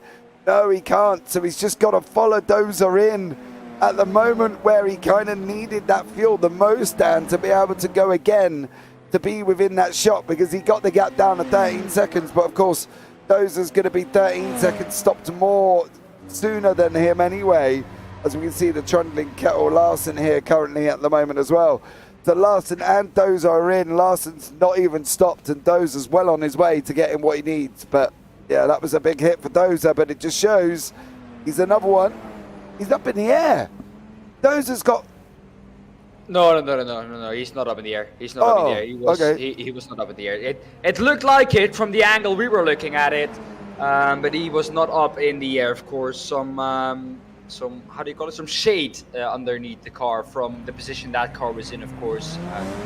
But yeah, Kjetil Larsen continuing his way. Of course, maybe questioning himself what happened to Lucas Dolzer. Yeah, but the problem with Larsen is he's come out right behind Nagal, and he's got a 10-second gap to Dozer, but Dozer's now got to think more and more about what he's going to do here, because obviously doesn't want to be doing what he just did again, because if he does that again, the Norwegian of Larsen here is going to be right up behind him, so he's got to be more and more careful here as well. David Walters is another one trying to chase down Michael LeMay. They are currently your closest battles on circuit on the left-hand side. Here comes Walters. He's looking at trying to get that inside line away from LeMay. He has done on that run down into the chase now. And David Walters, please make it through, because everybody else had done that hasn't. Yes, David Walters has made it through. So it's all now on what Larsen can do and whether or not he can pull back 10 seconds over Lucas Dozer. Well, LeMay still has to pit. Paul LeMay in the lead of the AM class. Of course, Michael LeMay is now in the pits to make his pit stop. So I have a feeling, even though he still needs to make his pit stop, he could still come out in the lead of that class, and I think he's very much going to do so. It's just a question, when is he going to stop though? 3 people still have to make their pit stop, and I think Mike Buson, Paul Crabb, Paul LeMay, and Paul Clark. Yeah, we'll have to see how that one as well. Go, Byron, go, says Colin Wynn. That is shouting out for Byron Crawford, who's currently gone into the pits for pit stop number 2 this evening. So, unfortunately for Byron Crawford there, he's in for a second time around. Teo Saturnerg is still running in 12th place currently at the moment as well. But this is here for your leadership here. This is Ruda Nagal, Kjetil Larsen. I don't think these guys need to fight. They're trying to catch Lucas Dozer. They're not trying to catch each other, are they? Kjetil Larsen has jumped Rudolf Nagal in that pit stop period. He's now ahead again. It's just a question for Kjetil Larsen. Does he want to fight Nagal now after that pit stop period? Of course, it's a sprint now to the end, what you can call a sprint, of course, about the normal iRacing length, this race still. And to think that we're already 2/3 through this race is crazy. But as you said, I don't think anyone has driven without touching the wall at the moment. Even Lucas Dolzer, our leader, has had a moment into the wall. Yeah, I'm not too sure if Larsson's tapped anything. Obviously, most of the guys have gone in and got their fast repairs done. I can tell you Marek Heister did, so did Sven-Jørgen Matheson, so did Stefan Mellis, so did David Rolliston, so did Paul LeMay. Ivan Bramer's done it a couple of times, Daniel Sedgley, David Walters, Guy Robinson, Gary Truby, Damien G, Rudolf Nagel has been off track, Gary Truby a couple of times as well, Daniel Sedgley twice, of course, John McHutchison, Taya Satterberg, who had that big one at the middle part of the dipper, Buson as well. So, you know, pretty much most of the field. Most of the field, of course, has hit that wall, like you said, James. It's just if you don't here, it's going to be a real achievement, and if you don't, I think that's automatically going to give you quite a good position in this race. So the people who haven't are going to benefit, of course, from it. The only thing for them is the fact that all the others, that was a little bit of a lock-up there for Byron Crawford. Of course, not too much harm done, made the corner still, so he can continue his way. But if you don't, it's going to be an achievement. And the sad thing for them is that all the others have a fast repair, otherwise they would have definitely been one of the winners here. Yeah, I think that's the thing. I think the fast repair has probably saved most of these guys. Paul LeMay's now in as well, so is Paul Clark. They're in for their only pit stop. I think the fast repair has saved a lot of the drivers this evening as well, and they only had one. You know, so it was a toss-up on when to take it. Was that little scrape against the wall worth for John McHutchison to take his fast repair when he'd had that second and third one that probably he could have benefited from? But I think at the end of the day, when you whoa, Mr. Truby is right in the wall. So he's going to have to be careful. But I think some people use the fast repair. I would use the fast repair at the moment, something like Teo Satterberg had, right? He had a big one, didn't he? His car was all over the place. It was smashed up. He'd come in, used his fast repair, got it done. Grab is now back in the pits as well. Don't forget, this is his second pit stop. He did originally pit quite early on, so Paul Crabb there as well. But actually, hold on. No, this is why Paul Crabb has gone into the pits. Is there maybe a little bit of a wall touch on the left-hand side? No, on the right-hand side. That's a big hit. That's a big hit from Paul Crabb, and that's probably his race going to be done. I think that is Crabb going to be done. I'll be very surprised if he comes out after that, unless he's, of course, still got his fast repair, which would be quite a miracle if he still has. Now, Mike Buson is finally dropped into the pits. All going to be about where Kiriakopoulos is going to be. Kiriakopoulos is coming through the chase. Next one up for Mike is Daniel Sedgley, who's battled his way back up into 6th place, mind you. So I think Kiriakopoulos is definitely going to get Buson. It's the next 30 seconds for Buson on where Daniel Sedgley is. Sedgley currently number 6 on your track map is coming down into the chase. Buson still in the pits and is probably going to be for about another 20 seconds. So this one could come out and be really exceptionally close here, Dan. It could. Daniel Sedgley, though, after everything he has been through, hitting the wall twice, I think, pitting twice, coming through still in 6th, tells you how hard this race is for the drivers and the cars, of course, because Daniel Sedgley, not the only one, of course, hitting the wall, but with hitting the wall twice and pitting twice, he is still in 6th place. Of course, 12 seconds now behind Mike Buson, who's just made his pit stop. I think we could see, right about at the end of the race, we could see a battle between those two. Yeah, it's a big arse though from, Gary Truby decided to rub some paint and leave some marks on in Australia as he's trying to chase down Byron Crawford there as well. I think the interesting thing's going to be as well, Potato Seagull, good evening, welcome in, thank you so much for joining us. I think the interesting thing here is who's going to get through the next 25 minutes. And I think that's the big thing. You know, this hour, 90 minutes endurance here is taking it out on people.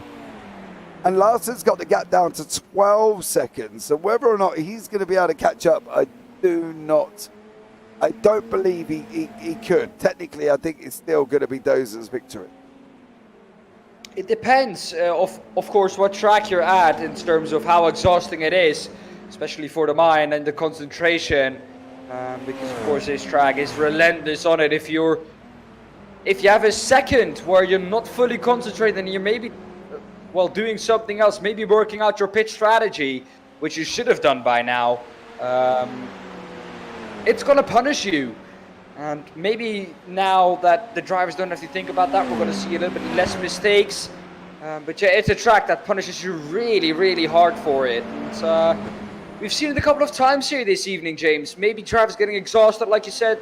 Satterberg, though, has overtaken Paul Crabb on the way up the mountain. So he's gone past, and he did that in or on the mountain bit. I was wondering there as well. Crabb may have been coming out of the pit, so he may have moved over there for Satterberg as well. So the poll has ended.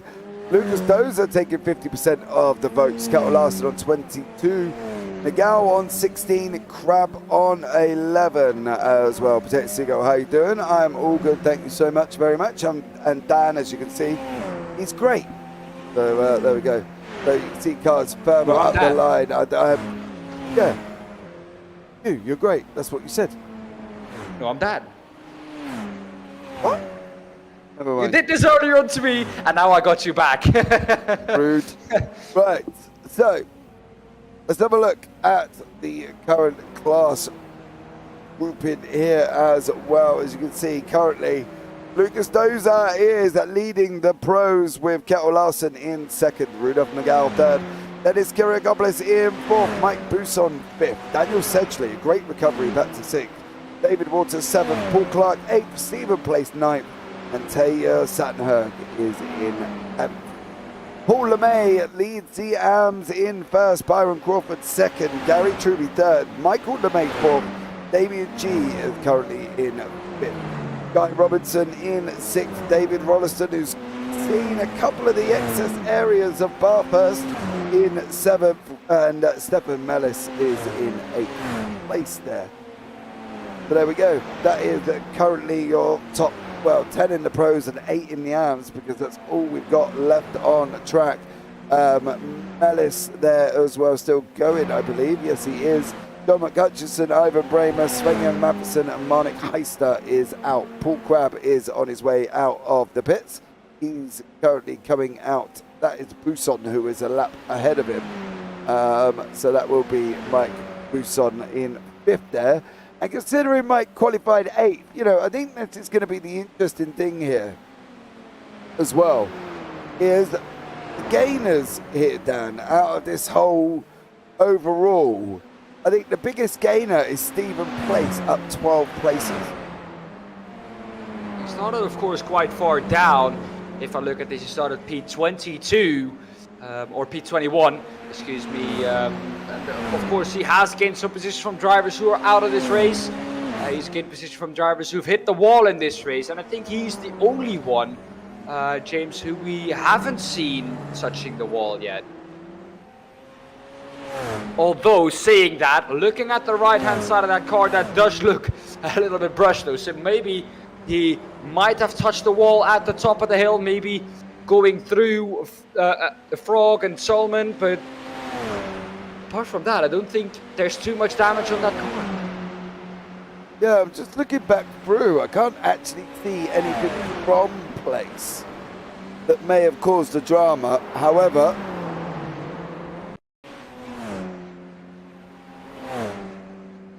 Gary Truby's run this line over and over again, right? Made it through cleanly. Oh, no, he didn't. Nope. He didn't this time round. Yep, but he ran the same line over and over and over again. You see what I mean? About the unpredictability of a car that just wants to kill you. And that is it. And a track that wants to kill you together with that is... Yeah. Yeah. Rolliston's back in the pits as well, partly because he's had another incident. and that is coming down into Forest Elbow. He's going to go right, he's going to overcook it and hit the wall in front of him. Ooh, nearly. So there we go. And one of the men I am worried about is Paul Crabb. Looks like he may have had an incident in the last turn, as had Michael LeMay has been off as well. Rollo's back in the pits once again, as you can see at the bottom of your screen there as well. Larson has got Nagao about 8 tenths back currently at the moment, and Place has got Paul LeMay in front of him. So there we go. Looking great still at the front of the field though is Rudolf Nagel, who's trying to overtake Kettle Larson still. We're looking at Stephen Place in 10th. He is behind Paul LeMay, or is that, yeah, Paul LeMay, not Michael LeMay of course, because he's trying to hunt him down 1.4 seconds. This is not a battle though for class position, so Paul LeMay won't worry too much. Of course, overall position would still be nice though for Paul LeMay, and every position that he can gain there is one gain for him. But Rudolf Nagel at the front of the field, 2 tenths now. Can he overtake Kettle Larson? They're at the moment going down to the mountain section. There they are. We're looking with them now. He's going to have to go around the outside though of Kettle Larson. And Kettle Larson is going to give him the outside. He's going to slot in behind before they get to right-hander. Of course, you want to have the inside a little bit wide there though from Rudolf Nagel. Does manage to make it through. The 46 of Kettle Larson has slotted in behind number 22 of Rudolf Nagel. Yeah, so Potato there in chat. What's happened in the race so far? Well, let me give you a quick rundown. Marnik Heister went into the wall on lap 1. That's as far as his journey went. Spain Young Matheson has been coming back through the field, made his way up into 10th. He then spun and torpedoed the wall as well. Currently at the moment, Teo Sanherd had a brush in the dipper, or I'll say a brush. He left half of his car back up in the dipper as well. Damien G had an incident here with Ivan Bramer into the cutting, has since then had a few more incidents as well. Gary Truby has brushed the wall in turn 1. Daniel Sedgley has been also a victim of the dipper all at the same time. John McHutchinson hit the wall on the outside of turn 1 on lap 1. Slowed him car down, lost positions, then went into the pits, come out, and then decided that he was going to spin into the wall in Murray's and also into the cutting at the same time. As you can see, Paul Crabb has had an incident as well, so has Gary Truby, David Rolliston, and Damien G. G is now back in the pits as well currently at the moment. Luke Stozer hit the wall in the lead as well, but managed to survive the car and get it back to the pits before he went through. Guy Robinson and also David Rolliston have been taking excursions, as I have also seen various parts of Bathurst that you don't really need seeing unless, of course, you're in a tractor or cutting the grass. I think, Dan, that would be the easy thing. I think the biggest incident we saw was obviously either Teo Sattenberg or also Paul Crabb leaving the majority of his car at the top of the mountain. So there we go. Teo, I hope that catches you up as we go 15 minutes remaining.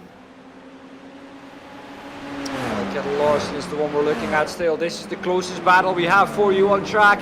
7 cents we've just seen, of course, Rudolf Nagel overtaking Kettle Larson.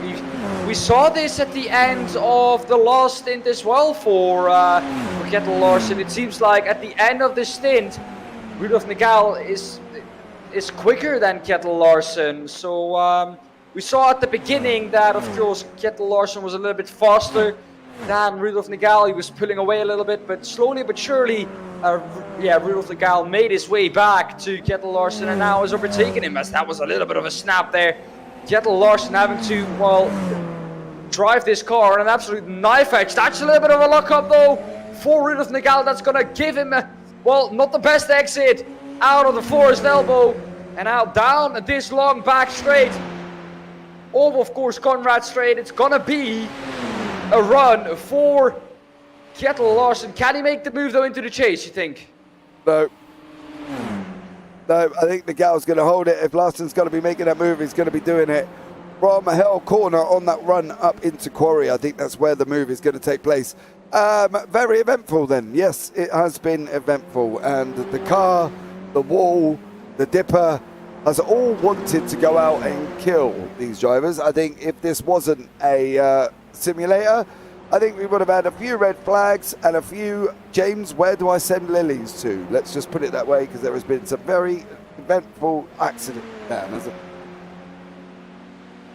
Yeah, you could say that. It's. I think that's the correct way of saying it, and I think there's no other way of saying it. There have been some incidents where in the real world you would look at Gary Truby, what's he going to be up to in the number 1 SR10? That's another spin. Hopefully he doesn't hit anything though, and keeps out of the way. He's back into the wall though.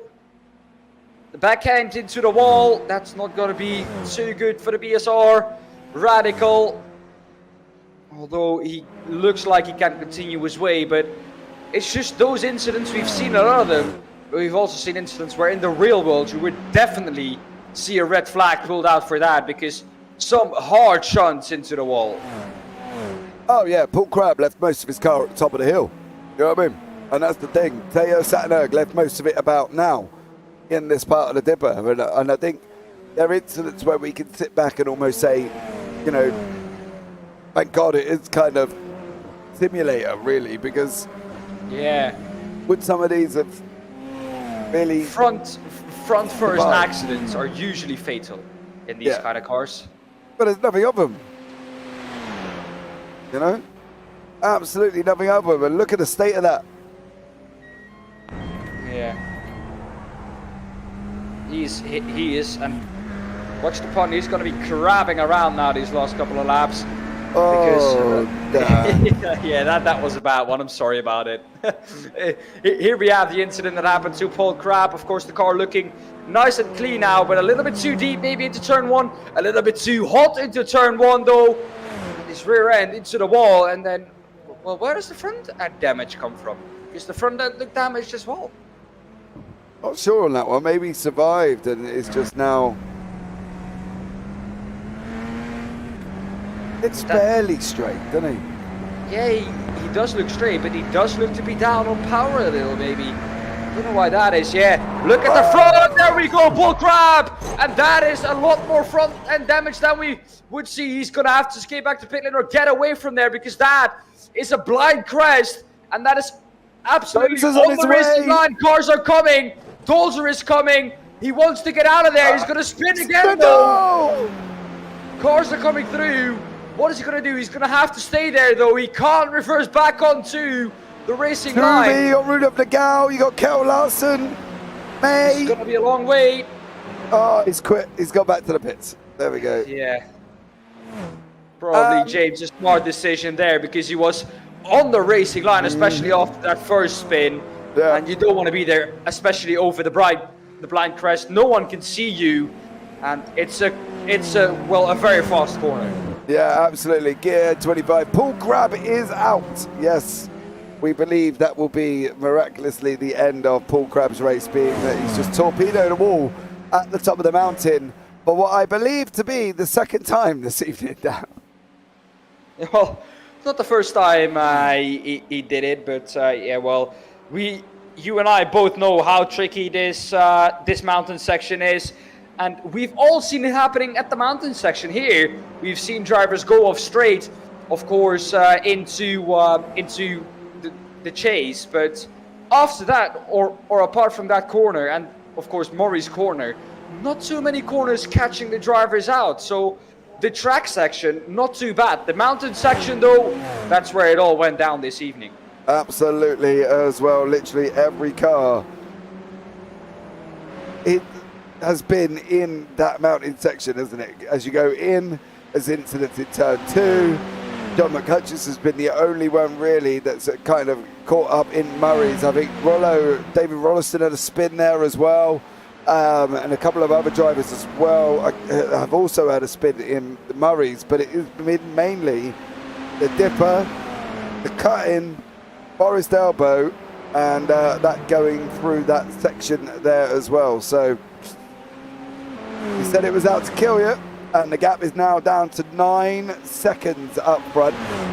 Lucas Dozer on a 1:59.45 last time out, Nagel on a 1:57, but that was because of the incident with Paul Crabb at the top of the hill. I guess those are lifted off and slowed down to get that. Maybe a smart decision to do so. Well, yeah, I didn't know where you wouldn't know where Crabb was going to be, would he? Yeah. Oh, spinner in the background though. We've seen someone go off again in the SS section. This is Kjetil Larsen, driver in P3, and that could, if that is enough damage, could give P3 to Dennis Kyriakopoulos. I think Kjetil Larsen is going to continue here these last 9 to 10 minutes of the race, because I don't think he's going to lose 50 seconds with the damage he has. But he's going to have a damaged car. He's going to have a car which is not going to handle the same way he's been used to for 1 hour and 20 minutes now. So it's going to be difficult for him to try and find his way again. He's grabbing. And he's going to be let through again. And, well, Kjetil Larsen, I don't think he will have the speed he normally did. No, I don't believe he's going to. He's also looking like he's fuel saving. Gary Truby is back into the pits after another incident. Damien G went into the pits again. Paul Clark has even joined the people on the off track into the wall. Oh, Paul, get it back on track. Does so cleanly as well. And here comes Rudolf Nagel that's should be going through. So there we go. Larsen's now obviously at the wall. Truby's been off track again. There's been a lot going on since Sergio Cabela said the BSR boys have been doing really well. You know, James, every second or every corner, especially in this mountain section, you're millimeters away from crashing, and I think it has taken its toll though on a lot of drivers. The BSR boys, of course, we know that they were doing well until, of course, Sandro Capella, well, let's just say... Custom. Well... Custom. A viewer cursed them. Oh, that's side by side up the hill between Stephen Place and Sergei Satnack. He did get past though. It's now going to work his way up maybe to Paul LeMay. But something else I want to point on here, James, is the fact that it only seemed to be pro drivers who have been giving up. You can see Rolliston 2 laps down on Crab. Mellis 2 laps down on Rolliston and 4 laps down on Paul Crab. Not giving up. So why would these pro drivers do so? I don't know. I don't know. Why don't Anyway, moving on, Byron. I don't know. Byron Crawford here as well after Colin Wynn is saying go, Byron, go. He's coming into the cutting. He's going to spin it. He's going to lock it up and he's going to put it into the wall. There we go. Oh, Mellis. And I predicted that like Mystic Meg. So there we go. I can see into the future. You've done too much driving around this track, James. It's showing. Well, I'm sorry, mate. At least... Oh, no. You've been PTSD'd. Oh, no. Oh. What has happened? Mike Buson. Here we go. Coming down off the skyline. Oh, no. Not that I'm worried about. Not that I'm worried about. This. Where is he?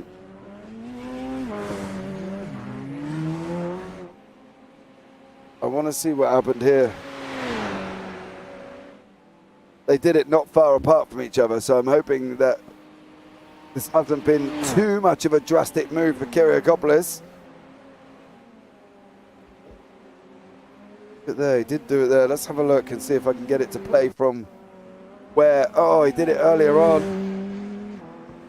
Coming down into Forest Elbow. Oh. That's not a usual one. No, Sergei Satnack off. We just caught that at the right moment. Sergei Satnack off at the top of the mountain at Skyline. And again, he looked like he survived though that time, didn't he? Yeah, he did. But again, an off-track moment for Sergei Satnack after he had overtaken someone. And he hits the wall on the exit as well. Can have a look back and see what happened to Taya. There's that magnetic curb. There we go. Taya there as well. I play GT Sport or Controller and Bathurst and surprisingly Eau Rouge on Spa or impossible. Really? I like Eau Rouge on Spa. Eau Rouge, not L. Eau Rouge, sorry. That's because I've read the message. Eau Rouge in Spa as well. I got to be honest, I like that track. So there we go. Don't forget, guys, as well, I have teamed up with Mr. Craig Jones from another Discord. We are looking at holding a charity event on the 28th of January. Will be a 3-hour endurance. We're looking at the moment possibly GT3s, TCRs and MX5s, or it could just be GT3s and MX5s. We're a little bit undecided at the moment. We are just waiting for the release date of the iRacing Daytona 24, because otherwise we will move the date backwards and forwards, but we are going to be doing that for charity in order for the Rainbow Trust as well. And also one of the good things about that as well, because it's for a kids charity, we're going to have kids commentating in the booth with me. So I'll have 3 hours of children in the booth commentating on the racing. Some parents, some kids just separately as well. So look out, follow us over on Twitter. You will see the announcement at JPBroadcasting or on Instagram as well once we get confirmation of the D24 date in January. The date will be released along with the sign-up form for children and adults. So if your children want to get involved and come and commentate in the booth with me, they can. So there we go. So keep an eye out for that. It will be in for the Rainbow Trust. What we will ask is 2 drivers per team with a £10 donation to the charity for entry. So £5 each for entry there into the tournament, but into the race itself. We are looking at probably Spa, because we do expect a good 45 card grid, if not more. So we will go into Spa for 3-hour endurance in aid of the Rainbow Trust. Keep an eye out for the announcements on Twitter there for the sign-up form. So that should be a fun one, Dan. Oh, definitely looking forward to that. And if I hear that, so then, well, it's gonna be interesting, because I think I would love to compete in that with the team. So maybe, James, that could be the first time you're doing commentary on me racing. Maybe. We are expecting to have a good 45 drivers. The response from the communities that I'm in have been absolutely amazing. As we see Taya Sattenberg here trying to close down on Stephen Place. He's going to be looking to try and take. Don't do that. Place ain't going to give you that inside line. You're going to end up running wide. You're not going to squeeze in. Oh, Taya. He has got the job done. Fair play, Henning Haig. Take note, buddy. That's how you pass people. James. I know, I can't help it. Henning knows I'm only joking. I'm just giving him grief for the fact that when I was watching, he overtook no one.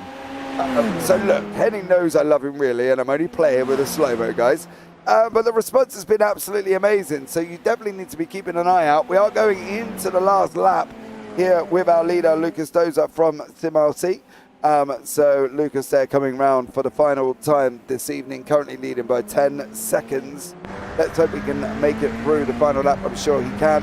The last lap of the race, there he is. Barney, the flag bearer, is waving.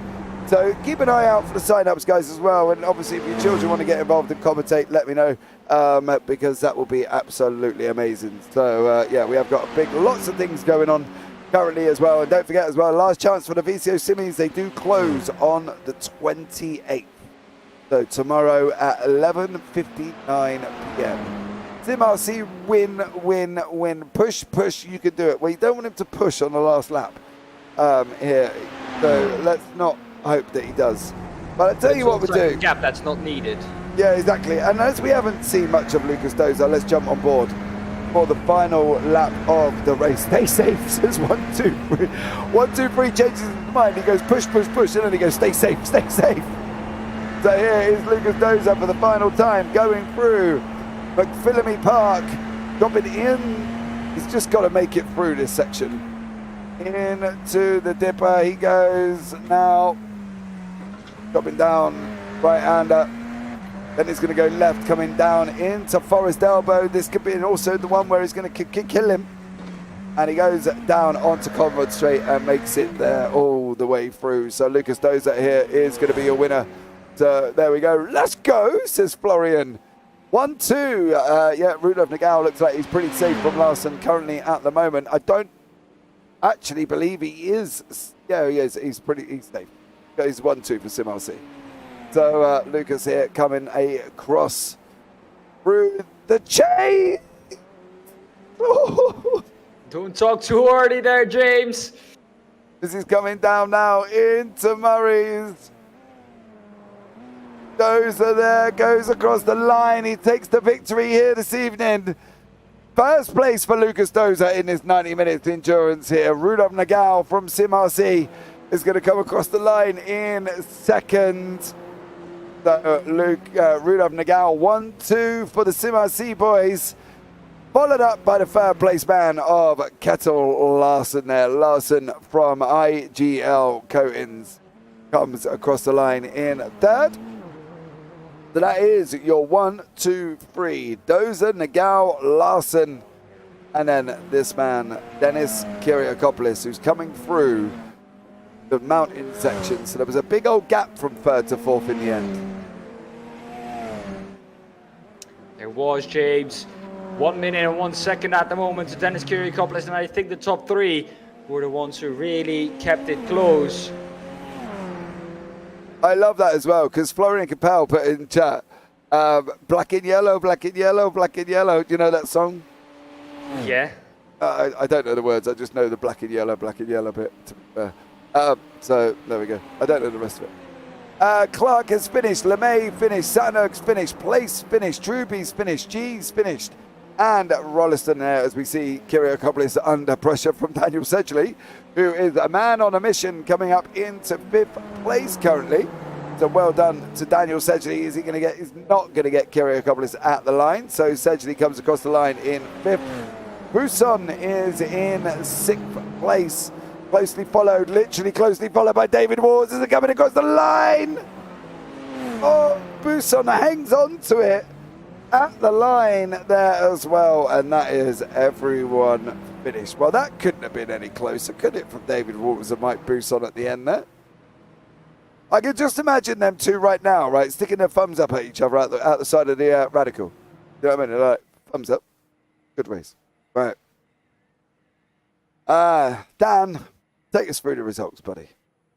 Well, I do know the song. It's black and yellow, you know what it is. And then black and yellow again. So okay. It was a black and yellow evening here for Lucas Dalton and Rudolf Nagel. Both SimRC guys. A 1-2 for them. Kettle Larson in P3 for IGL Coatings. A great drive from him in the end. Hit the wall in the last, well, what was it, James? 15 minutes. The last 10 minutes of the race. Rudolf Nagel, though, after that, had some breathing room. Didn't really need to push anymore because his teammate Lucas Dolzer was in the lead. Dennis Kyriakopoulos, though, coming through in fourth. 1 minute 27 behind our winner, Lucas Dolzer. Daniel Sedgley behind that, 1 minute 28 in fifth. Behind that, though, sixth and seventh, Mike Buson and David Walters, both 1 minute 37 behind that. Of course, that came down to the tenths of a second. Paul Clark in 8th, Paul LeMay, the winner in the AM class, ahead of Toye Sadenhug overall, Stephen Place in P11 overall, Michael LeMay in 2nd in the AM class and 12th overall, Byron Crawford in 13th overall, and 3rd and the last podium spot in the AM class for him, Gary Truby. Then in P14 overall, Damien G 15, 16 for Guy Robertson, ahead of David Rolliston, Paul Crabb in 18th. And behind that, though, I think we have all Hold on. There we go. Stefan Mellis is in 19th. And behind that, like I said, are the ones who didn't finish. John McCutcheon, Ewan Bremer, Svanjung Matheson, and Marnix Heister, who didn't get further than the first couple of corners.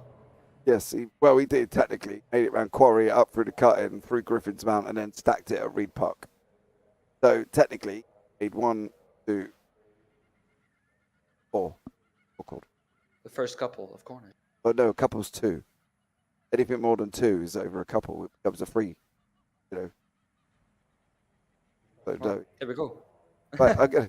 Now, on that note, I'm going to bring in the wonderful, the man who I love talking to here on this weekly basis is Kel Larson. Good evening, Kel. How are you? Yeah, I'm fine, thank you. Really tired in my arms now. Well, that was eventful, wasn't it? You know what I mean? Yeah, That for was an sure. eventful race. There was a lot of incidents. And I think, we kind of said at the beginning it was kind of expected, I think, there as well, because, it's a track that lends itself to incidents, isn't it, really? Yeah, if you do one mistake here, you hit the wall usually, and the race is almost for sure over. So yeah, it doesn't make room for any mistakes on this track. Yeah, I think that's the thing. You hit the wall as well. Yeah, I was trying to keep up with Nagel, and I was a little bit too eager in the dipper, a little bit too early on the throttle, and yeah, spun around and just hit the wall barely. So, but I managed to get to the end. So Yeah, you did. Top three, third place overall. Now we're going into the winter break here within the endurance. We'll resume again on the 8th of January. You know, it's been a tough first half of the season, hasn't it, really? And I think Bathurst being added into the calendar, right, a few weeks back, I think has kind of brought this season to this half season almost to an ideal end, because it's a tough track. People have found it tough, and it's kind of really made them realise how tough this 90 minutes endurance actually is. yeah, for sure, it's a really tough track, and I love this track, and but I really feel it in my arms now.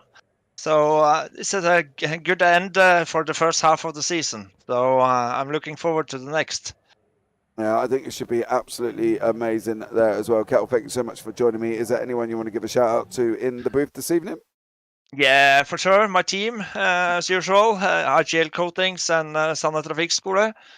And my teammate Lasse made an awesome setup for me this time as well. And Team Slowmo, and my family, of course, and you guys. No worries there as well, Kettle. Congratulations on your third place. And we'll look forward to seeing you. You're in the World Cup final this Sunday. Oh, yes. Me too. Yeah, it See should you be there. a good one. Take care. That is Kettle Larson there, Dan, in the booth with us as well. And I think that kind of sums it up. He's still quite joyful and jolly about the fact that obviously he hit a wall and he still managed to keep it going. So, from his point of view, I think he's done a good race, hasn't he, really? Yeah, just kept it clean, and I think that was the most clinical part of this race. Like we said so many times before, keeping clean here would be an achievement in itself, and I don't think any driver was able to do so. So I think keeping it out of the wall for most of the race would already give you quite a good position. Yeah, we're going to pull in Dennis Kiriakopoulos into the booth as well this evening. Good evening, Dennis. How are you? Hello, James. How are you? Mate, I'm good. Now, I'm not going to lie, mate, I've not driven 90 minutes at a very tough... Well, actually, let's just say an hour and, 200 and something minutes with your qualifying and your practice at a race circuit that slightly 1 millimetre to the left, and it's going to kill you, really. So how are you? That's more important, the question. My race was nice until I think it was like 10 laps from the end. I lost some concentration and hit a bit the wall, and then suddenly I was losing 2 or 3 seconds per lap. Yes, down into Forest Elbow. You come up over the dip, looked like over the drop off almost, and then you braked, and then you kind of veered to the right. It looked a very strange one. What I want to ask you, though, is had you done anything different to what you'd done the previous laps going into that corner? I'm not sure that you caught it, but also in the not the chicane, the left-hander in sector 2, I also hit the wall there. So I think the car was a bit unstable after that. So that's why it led to the second error later. Oh, okay, yeah, because damage on the car would do that. But obviously, we were talking about the unpredictability that, if you do the same thing again and again and again and again and again and again and again, you could do the same thing for 40 laps, and then on lap 41, you go to do the same thing, and the car just wants to kill you and put you in the wall. And I just wondered if that was kind of the same scenario where you've done the same thing, and then all of a sudden, on lap, say, 35, I think it was, all of a sudden the car just veered off to the right. Yeah, and the tires, they react differently every lap. If you don't push, suddenly they become colder, so the car is a bit sliding a bit. So it's you have to be at the limit, but it's sometimes difficult after so many laps. You lose concentration. I was maybe like 15 seconds in front of Mike Busson, so I was like, oh, okay, my P4 is safe now. And suddenly I make a mistake and I lose 3 or 4 seconds per lap to Daniel. And I was calculating in my head, oh, he's gonna catch me in last lap, and that's exactly what happened. So I think it was he ended less than a second from me. Yeah, he It was. really It was literally very, very close. I'm not going to lie, your last lap was a 2:02. Daniel says he was a 1:57. It was horrible. Yeah, 5 seconds. So I can imagine that would have really deteriorated the time coming down as well. But look, overall, 4th place in a 90 minutes endurance that literally John McHutchison didn't finish, Paul Crabb didn't finish, Sven Young Matheson didn't finish, Monik Heister didn't make it past lap 1, Ivan Bramer didn't finish, and there was others that were laps down. So to stay on the lead lap, just finishing 4th place, not a bad night, surely. Oh, for sure, James, it's a really good result. I have to agree. Absolutely, and we're going into the World Cup on Sunday. I can't remember where your placement lays. Are you in the World Cup on Sunday? I was 11th, so I'm not sure I can make it. It depends on if everyone can make it or not. Oh, gutted. But there we go. Dennis, and say thank you so much for joining me. Is there anyone you want to give a shout out to before you leave the booth this evening? All the drivers in the league. I met some friends, so it's always nice to see them on track. Absolutely, there as well. But Dennis, thank you so much. Potato Seagull, by the way, says good. He says, "Hey, Dennis." So, there we go. I don't know if you know who Potato Seagull. Right, but Dennis, thank you so much for joining me. I'm going to have a chat to the wonderful Mr. Paul LeMay. Paul, how are you, buddy? I'm all right, thanks, James. Yourself? I'm all right, mate. Right, and the reason I'm all right is obviously I haven't gone round a 23-corner racetrack for 90 minutes. You know what I mean? So, how are you doing? That was really, really tough. I brimmed the car up at the start, and it was just really hard work keeping it all together, and then a bit of a dash at the end. But yeah, it was really, really tiring. Yeah, to be fair, we were looking at your practice times. Your practice times looked incredibly quick, and and was expecting you to be further up because you didn't actually get near your practice time of a 1:56. You got out at a 1:50. Where are you? 1:58.59 was your fastest time in the end. Do you think you struggled throughout that race for consistency? Because it's a tough racetrack, and we know the SR10 reacts different each lap, and it just wants to kill you lap after lap. Yeah, it is. It's it's just trying to be consistent, really. But I always find that my 1 lap pace is reasonably good, and then when it comes to the race, put a bit of fuel in, I then struggle a bit. So yeah, I think it really is sort of down to getting a consistent, clean lap, and it's something that I haven't quite got there yet. So a bit more practice.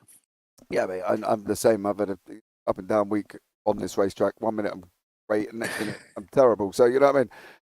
But look, going forward though, bud, you took the AM division win again, so that's always a bonus, and I think that just kind of reinforces it a bit. But at the end of the day, the first half of the season's been quite a tough half of the season, isn't it? We're taking a winter break now. We're going into starting again on the 8th of January, waiting for the tracks to be announced. You've got going into this race, you had a 57-point lead. Will that destroy? Do you think your flow kind of takes a hit with that amount of break, or are you one of these people that can have that amount of break? Because you're going to get, 6 weeks off now before we do another endurance and then get back at it straight away? Or do you think you'll need that time to settle in?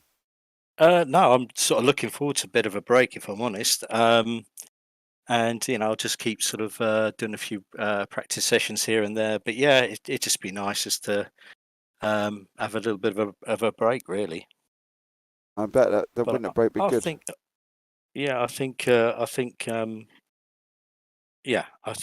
we'll be all right. I think we can carry a bit of momentum still. Good, because you still will be leading the championship. Byron Crawford, who was your closest gentleman on track, finishing third. It was actually Michael, your brother, behind you in second, so that was always good. Yeah. Going in then into the World Cup final Sunday. Yep. It's just, I think it's a case of just see what happens. Yeah, you got Road America and you got Interlagos, so great tracks. Love the really circuits, good tracks. mate. I'm interested to see how this is going to pan out. Mixture of European and Americas together. Yeah, I love those tracks, so I should get a bit of practice in and see how we go. Looking forward to it. Absolutely, Paul. Well, thank you so much for joining me in the booth. Is there anyone you want to give a shout out to before you leave this evening? Just to all the guys in the league, really. It's always good, clean, friendly sort of racing, So shout out to everybody in the league. There we go. Thank you for joining us once again, Paul. And right, congratulations on your class win. Thank you very much. Well, there you go, guys. Another happy Paul LeMay there who got class at win as well. Hi, Paul. Oh, sorry, Potato. I missed that message as well. I'm sure Paul will watch the broadcast back and see it as well. Dan, Dennis Kyrgios was happy. Paul LeMay was happy. Paul didn't quite get near his practice pace that we saw of his 156, but as he said, consistency was the key. I think we've been saying that all evening. It's not your one lap pace here that gets you anywhere. It's being consistent and keeping that car out of the wall. It's difficult enough on itself. Doing that with reasonable pace is even better. Yeah, absolutely there as well. Right, guys, the endurance season is now coming on to its winter break. So me and Dan are going to go and get our boots on and we're going to go and ride some reindeers around Lapland this winter. So there we go. But first, before we go off and do that and see the wonderful world of Santa, we are here again on Sunday. Next Sunday is the Radical World Cup Finals. Now, in the middle of that, this week here up on the JPB YouTube channel, we have got Sunday Drive Racing kicking off at Alton Park. That broadcast will be at 5 a.m. GMT, if anybody is awake. Then we go for the UK Sim Racers on Tuesday evening at Knock Hill at 7 p.m. Wednesday, we've got Dan's birthday. So if you can send Dan a message saying happy birthday, that would be absolutely amazing. Thursday, we got free broadcast Thursday. We got the Radical Race Series with myself and Ewan O'Leary. We're at Nordschleife. Then we got the TRC from Brands Hatch with Zach Sweeney. And then we got Crest Autosport with Dan and Dean Biggles there on Thursday. Saturday is the UTC as well, the touring car from the Red Bull Ring, and then the Radical Sim Racing World Cup. So it's quite a busy week coming up on the JPB YouTube channel. Unfortunately, Thursday you will have free broadcasts going off all around about the same time. So you'll have to decide which one you want to sit in and watch. But really, guys, that brings us out to the closing statement. One sentence from Dan Pepels before we go. Well, let's just say we'll do our 3 words again. Okay. Whenever you're ready. Well, no, we're gonna do sentences because 3 words is too difficult. A difficult race for the drivers, a difficult race for the cars. Oh, there we go, guys, as well. That rounds us out for this evening. So much love to everybody that's joined us. 1, 2, 3, Frank, Florian, Capel, Potato Seagull as well. Thank you so much for jumping in. The boys at Slow-Mo, Joachim Code, Henning Haig. Sorry, Henning, for giving you so much grief. I was only playing. Gearhead 25 as well. Colin Wynn, thank you so much again. Milo Gamer, cheers. Charles Kellerman, Diego Zuccarelli, much appreciated to you. as well for jumping in. Ola Bratton, thank you so much again. Mr. Rob Williams as I think that's everybody. Oh, and Sim Racing community. And don't forget to give it a go and check out iloungeracing.co.uk for all your sim racing needs for their after service of installing the sim rig, building the sim rig before you running through the sim rig to make sure you're completely happy. Please head over to them because they have done a wicked job sponsoring us this season. So please go and have a look over at iloungeracing.co.uk. That would be absolutely incredible. Right. So, rounding it out now, guys, as well. I've been James Parfitt. He's been Daan Pepels in the other side of the world. You all take care. Have a great week. And you never know. Might see you on the track sometime. Good night.